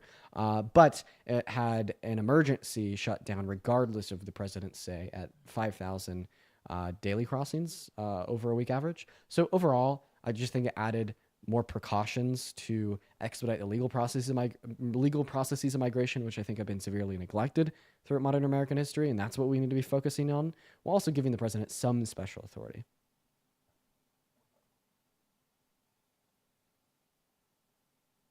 Yippee! Oh, Big Yoshi. Come on, bro. Come back, baby. Oh, if I'm tabbed out, does it not hear me? Precisely. My bad. Precisely. This is my first live. I'm new to all this. So, yeah, like, I think that's a good point. I think the legal process is shit. I think it definitely needs an improvement. I think, honestly, the best thing Trump could do right now is trying to find a way to get all the illegals that are established away. Do you remember the question that I asked you that you didn't answer? I'd like you to answer it. Yeah, the drunk driver question. You were going back. Yeah. Whose fault is it that the bills never pass? Biden and Harris's or Trump's? But would the bill of really stopped the main problem, which is people coming into the country? It would significantly reduce the impact of the crisis. Yes. Wait, do you think building the wall is a good idea? I don't think it's the one-all solution. Okay. What things do you think they should do at the border? I think honestly, a wall would help. Okay. So the bipartisan border bill would have built more wall. They're going to find ways around it. I mean, that's not. But the fact that it's just kind of it's an open door policy down there. Like there are videos. No, it's not. It is. The bipartisan border bill would have built more wall than Trump ever built under his administration. Right? You said it's an open border. You know who's president right now? Trump. So why does Trump have it as an open border? What do you mean? Why does Trump have an open border? Why does Trump have it as an open border? He immediately has been doing things to deport and secure the border. Yeah, but you just said the border was open. The border was open. It was open, so now it's not. Okay, so if you think the border was open at the end of Biden's administration, well, I just want to let you know the end of Biden's administration. We Hold up, I just want to let you know the end of Biden's administration, there were lower levels of border crossings than the end of Trump's administration. So the end of Trump's administration, his first administration, are you saying that the border was open? Are you saying that the border was open under Trump's first term at the end of his administration? He's going to go quiet again for like 5 minutes and come back and say something totally off topic. Bro, look at that YouTube stream. That looks fucking nice, dude.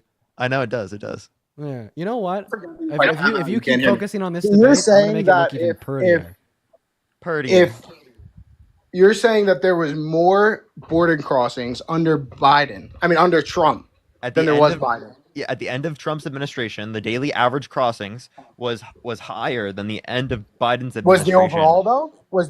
The overall was higher for Biden. I'm referencing the end of the administration. So are you saying? There you go. Wait. You said, bruh. You said the end of Biden's administration, the border was open, right? So if there were higher levels of context, I didn't say at the end. I said overall. I'm a ghost. Dude, I'm already a ghost, bro. You made me now like actually a spirit. It's the ghost of Parker. I am remember the Dolly spirit? Yeah. The Polly spirit. The ghost of Parker is debating with me over on YouTube. I'm like what is it? Like the Wizard of Oz? Dude, like the face. Yeah. No. Oh! Oh, I'm so bored. Yeah, my main point is that if you're having more border crossings overall, you have to look at these things in context. What was the end of Trump's presidency? COVID. It was fucking. Oh, wait. You have to look at these things in context. Okay, that's exactly the point that I was making. Just because it happens under the administration does not mean it's caused by that administration. You agree?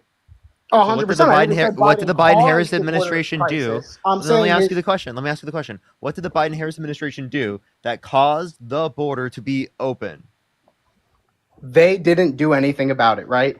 So another legislation. They didn't. They tried that one. The bipartisan border bill is trying to do something. Donald Trump undermining that. What does that mean he did? Does that mean he caused the open border? No, because he didn't set up the open border. The border has been a problem for so long. It's been a problem since Obama, right? So no, Biden, Trump. Wait, and Trump didn't fix it in his first term? Wait, did Trump fix it in his first term? No, I wouldn't say he fixed it. I would say he improved upon it. I wouldn't say he fixed it. Okay, all right. So are you saying by the end of hold up? Are you saying by the end of Biden's administration, Biden was doing better than the end of Trump's administration? Trump was doing? Nah, it didn't seem like it to me. Okay. So what did they do that was different? Because you were judging it based upon levels of crossings. Now what are you judging it based upon? The levels of crossings. Why would I level it on anything else? The levels of Okay. Well then Biden was doing better than Trump at the end of the administration, right? If you look at end to end, sure, but if you look at overall, and again, you have to look at that. Why don't you look at the very end? Trump's presidency ended under COVID. It wasn't at the end. Isn't that like everything they did is like in effect? Yeah, but it was under COVID when the country was shut down. I mean, that's like kind of. Okay, so then would you say judging based upon border crossings probably wouldn't be the most effective? No, I would still say it is. I would say, the border became more unsecure during COVID. Now, does that put everything? Why else did Trump let the border become not secure under COVID? Because the country was shut down. We had less border control. We had less. That's tough, dude. resources. Trump let the border patrol just stop working. I mean, yeah, it was COVID. It was for their own health risk. I mean, right? You guys said mask up. We had 6 feet. You remember? But like Trump let that happen, right? It was go inside or go to jail. I mean, wait. So Republicans while in power did that? No, I'm saying this was in Dem cities. Actually, this was New York. Only in Democratic. Yeah, I lived in Los Angeles. Please tell me where this happened. I just said New York. You could. I mean, Los Angeles. I just want to let you know, Los Angeles is one of the most liberal areas in the country. Hey, Yoshi. Where you could do that. Yahoo! Yoshi. Bye bye. Pretty funny. Because you're mad because I made good points. Bye bye. Are you running away? That means you made No, I'm bad not running points. away. I thought you were saying Yahoo is in like you're gonna kick me now. Because I mean that's usually what happens. No, I thought maybe you'd understand that because your name is Yoshi. Okay. He was just being pretty like with the profile funny. picture Yoshi.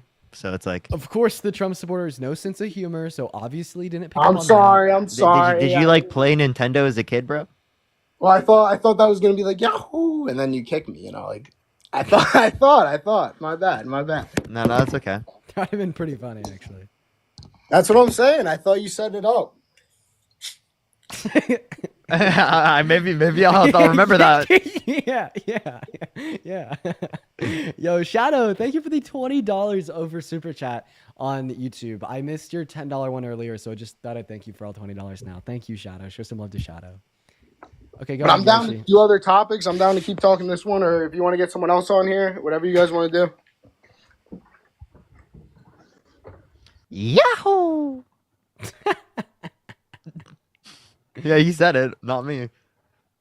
All right, I'll get another person up here. I'm gonna do something. Yo, what's up? How old are you? Fentanyl. We'll just kick you Do you understand that it doesn't work if you don't stay on the line. if you don't stay up here? Yo, what's up? How old are you? Oh, guys, you can see my spelling error. Jeez. Oh, what the heck? How old are you? 25. Did you vote Trump? No, I live in Canada. I didn't even mean to join. You're good. Don't worry. I'm gonna put like the guest's name in this box, guys. So then like you could like see who we're talking to. All right, we're gonna move on to the next guest, you guys. Everybody, just do give us a minute. All righty. Yo, Noah, did you vote Trump? Yeah, I did. Why so? I feel like he's like a better president than Kamala. Kamala. is how Why you so? pronounce her name. What was that? Why so? He was like a good president in 2000. In 2000? In 2000? Jesus Christ. Noah, please. Brain now. Noah, how old are you? Okay. Hold on, we need to go on to guests that are sentient. I don't know if we could find any, but we'll see. We got the next guest loading up in right now, you guys. Everybody just do be patient while we get the next guest in here. Keep in mind that we are just looking to debate Trump supporters, y'all. All right, let's get this next person up here. Only send a guest request if you did vote Trump. We are just looking for some debates. All right. Do give it a second. Dean misspelling currently every time. Why, dude, I don't think it should be, you shouldn't be able to see that until it hits save. You shouldn't be able to see that until it hits save, bro. Why does it do that? Dude. Why does it do that? That's not cool, OBS. Like, okay, I'm gonna get the spelling right before I save it, right? The fact that they'd even do that is appalling. Dude. Hello? Hey, what's going on, man? You vote for Trump? Yes, I did. Were you up in the stream earlier? No, I was never in the stream. Yeah, you were. Was I? Yeah. What do you mean, what were you? I've been in the stream, but I've never been talking. Okay. Well, how would you know that you were up on the live then? Or like, how would you be confused of whether or not you were? Yeah, you're on there earlier. Plus, you have some background noise. Yo, Otto, thank you for the $5 super chat over on YouTube. Thank you, Otto. Otto says, you and Parker have inspired me so much, and I want to learn from you guys, and I'm looking into law school, and I want to become a politician later in life. You're awesome, Otto. You're awesome. Evan, what a Trump supporter name. I don't even need to ask you. Why'd you vote for the guy? Well, I'm actually here for questions because I'm writing an essay. So I need to ask all questions. Ask one. Come on. That took some moxie, all right? Just ask one. All right, man. I'm nervous, dude. All right. So I'm not on either side. I just, Yeah, bro, like, just literally ask a question. All right. So, what do you think are the most important issues? And how should Trump address them? And how does he not? Are the most important issues for him? Bro's literally asking us his homework questions. No, they're questions that I'm writing down. Important issues. Are you sure? Yeah, I wrote these down. You know what? You gotta take it away, Parker. What do you think? Like, wait, sorry. Restate the question. Like important issues in America, I'd say. And how should Trump address them, and how is he not? Maybe wealth inequities. We're actually like right at like pre-French Revolution levels of wealth inequities. It's a pretty big one.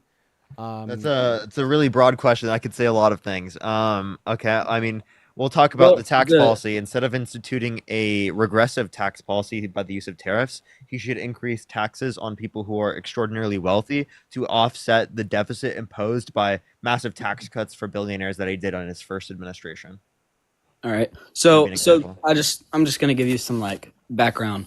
I'm writing about how nostalgia affects the polls and like how old people like want America to go back to the way it was.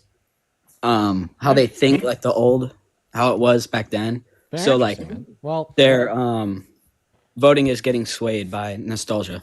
Well, I appreciate you for being here. Yeah, big issues, wealth inequities, access to healthcare is a big one, abortion's a huge one.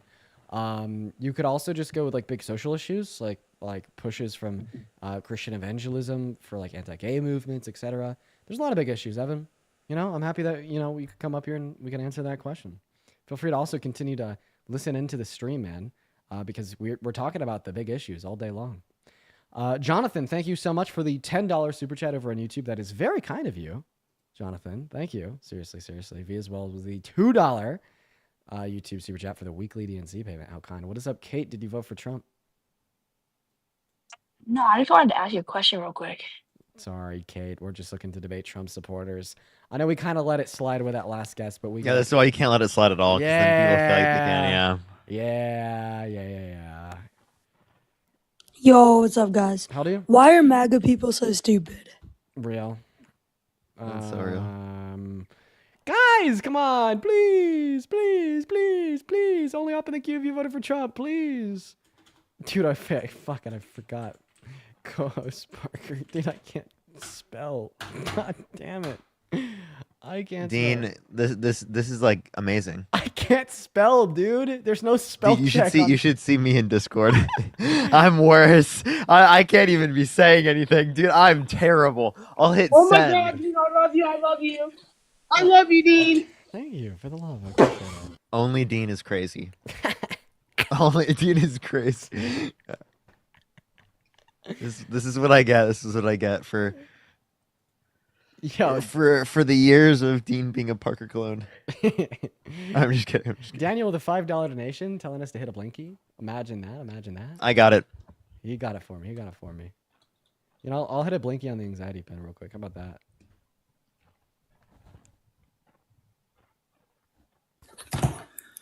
Hey guys, wait. Fuck Donald Trump. Fuck Donald Trump. Fuck Donald Trump. Fuck Donald Trump. Fuck Donald Trump. Fuck Donald Trump. Fuck Donald Trump. Fuck Donald Trump. We had some good background noise there. Hi, did you vote for Trump? Best ASMR in the game. Best ASMR in the game, am I right? Hello? Can you hear me? Yeah, did you vote for Trump? Yeah. Why? Because I'd rather vote for a winner than a nigger than Kamala Harris. Okay, everybody find his information. I wonder if he has any. Oh, I already I just fair. No, response okay. kicked them. Yeah. It was a muscle memory. Yeah, no, I just personally think that people like that shouldn't have anonymity on the internet. No, I feel that. No, yeah. And what's up? Did you vote for Trump? I love you, bro. Appreciate you for the love. Madison, thank you so much for the $4.44 for no, we love Parker. Oh, thank you so much. Thank you. Hey, did you vote for Trump? Hell nah. Okay, wow, we don't have a lot of Trump Sorry. supporters in here. Yo, Kristen, I appreciate you for the $5 super chat for the blinky. Oh, it's just an anxiety pit for me, man. Cooking while cooked. That's Parker. That's Parker. Guys, would you spam MAGA in the chat if you want to come up? There is... Okay, let me do my rage bait. Parker, this will work. Are you ready? There's 7.5 thousand people in this TikTok stream right now. And there's not a single Trump supporter out of 7.6 thousand people that is willing and ready to come up here with the gut, the goal, and the backbone, the spine to debate me and Parker. You know what this tells us? This tells us that this little MAGA worldview is bits and pieces, and they know it's anti-intellectual, and they know that it stands on no reason, fact, or sound logic. Because if it did, we would have hundreds of Trump supporters trying to get on this live right now and proving us wrong, but there's not one out of 8,000 people. Take that, Trump supporters. Yeah. I bet not a single Trump supporter will spam MAGA in the chat right now and be ready and willing to come up here and debate. Not a single one. Not a single one. Not a single. Look at that. No MAGAs in the chat. Look at that. Look at that. Look at that.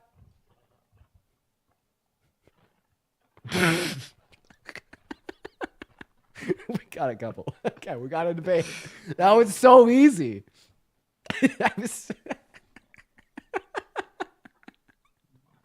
What's up, you vote? Oh, they left. They're scared.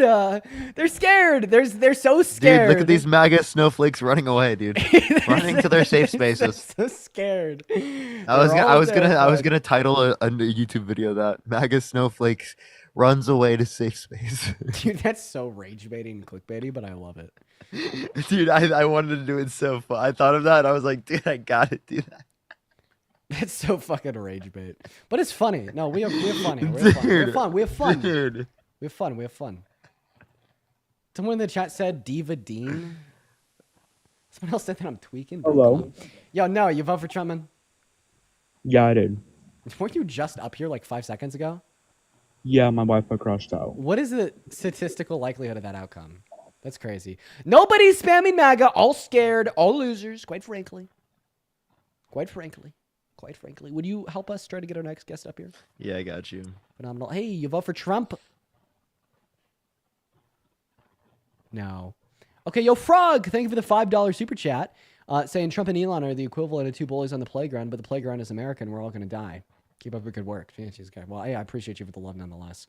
Yo, Yeshi with the $20 super chat over on YouTube, dude. Let's get some W's for Yoshi down below in that comment section. Thank you so much for the love, Yoshi. It's very, very, very kind. Thank you. Thank you, Yoshi. Much love. Okay. All right. We're going to go get the next guest. By the way, I'm not going to be live for much longer. Probably another debate or two in my system before I hop off for the night. Hey, what's up, Julian? You vote for Trump? Mm-mm. Okay, bye.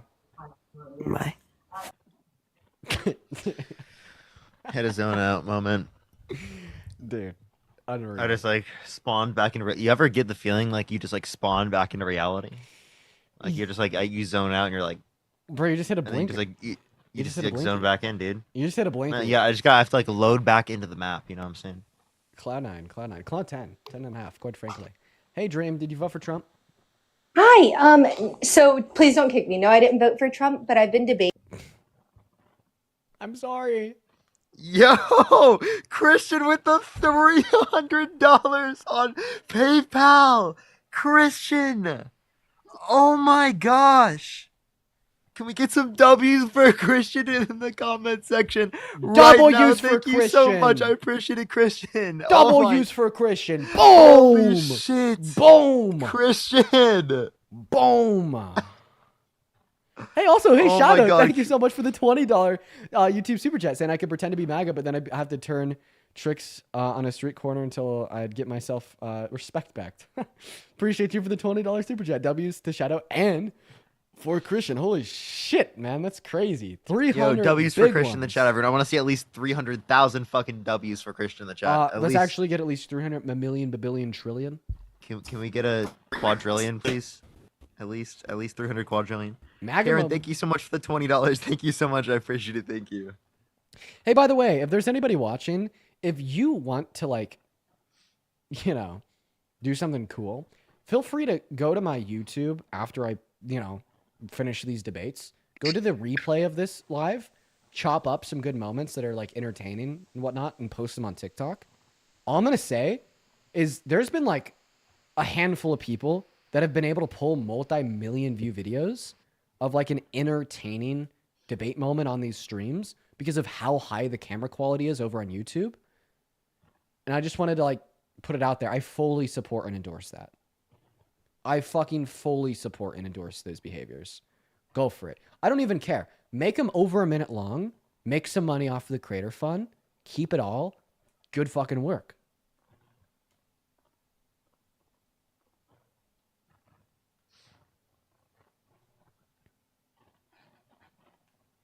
Ariel, thank you so much for the $10 over on PayPal. I really appreciate that, Ariel.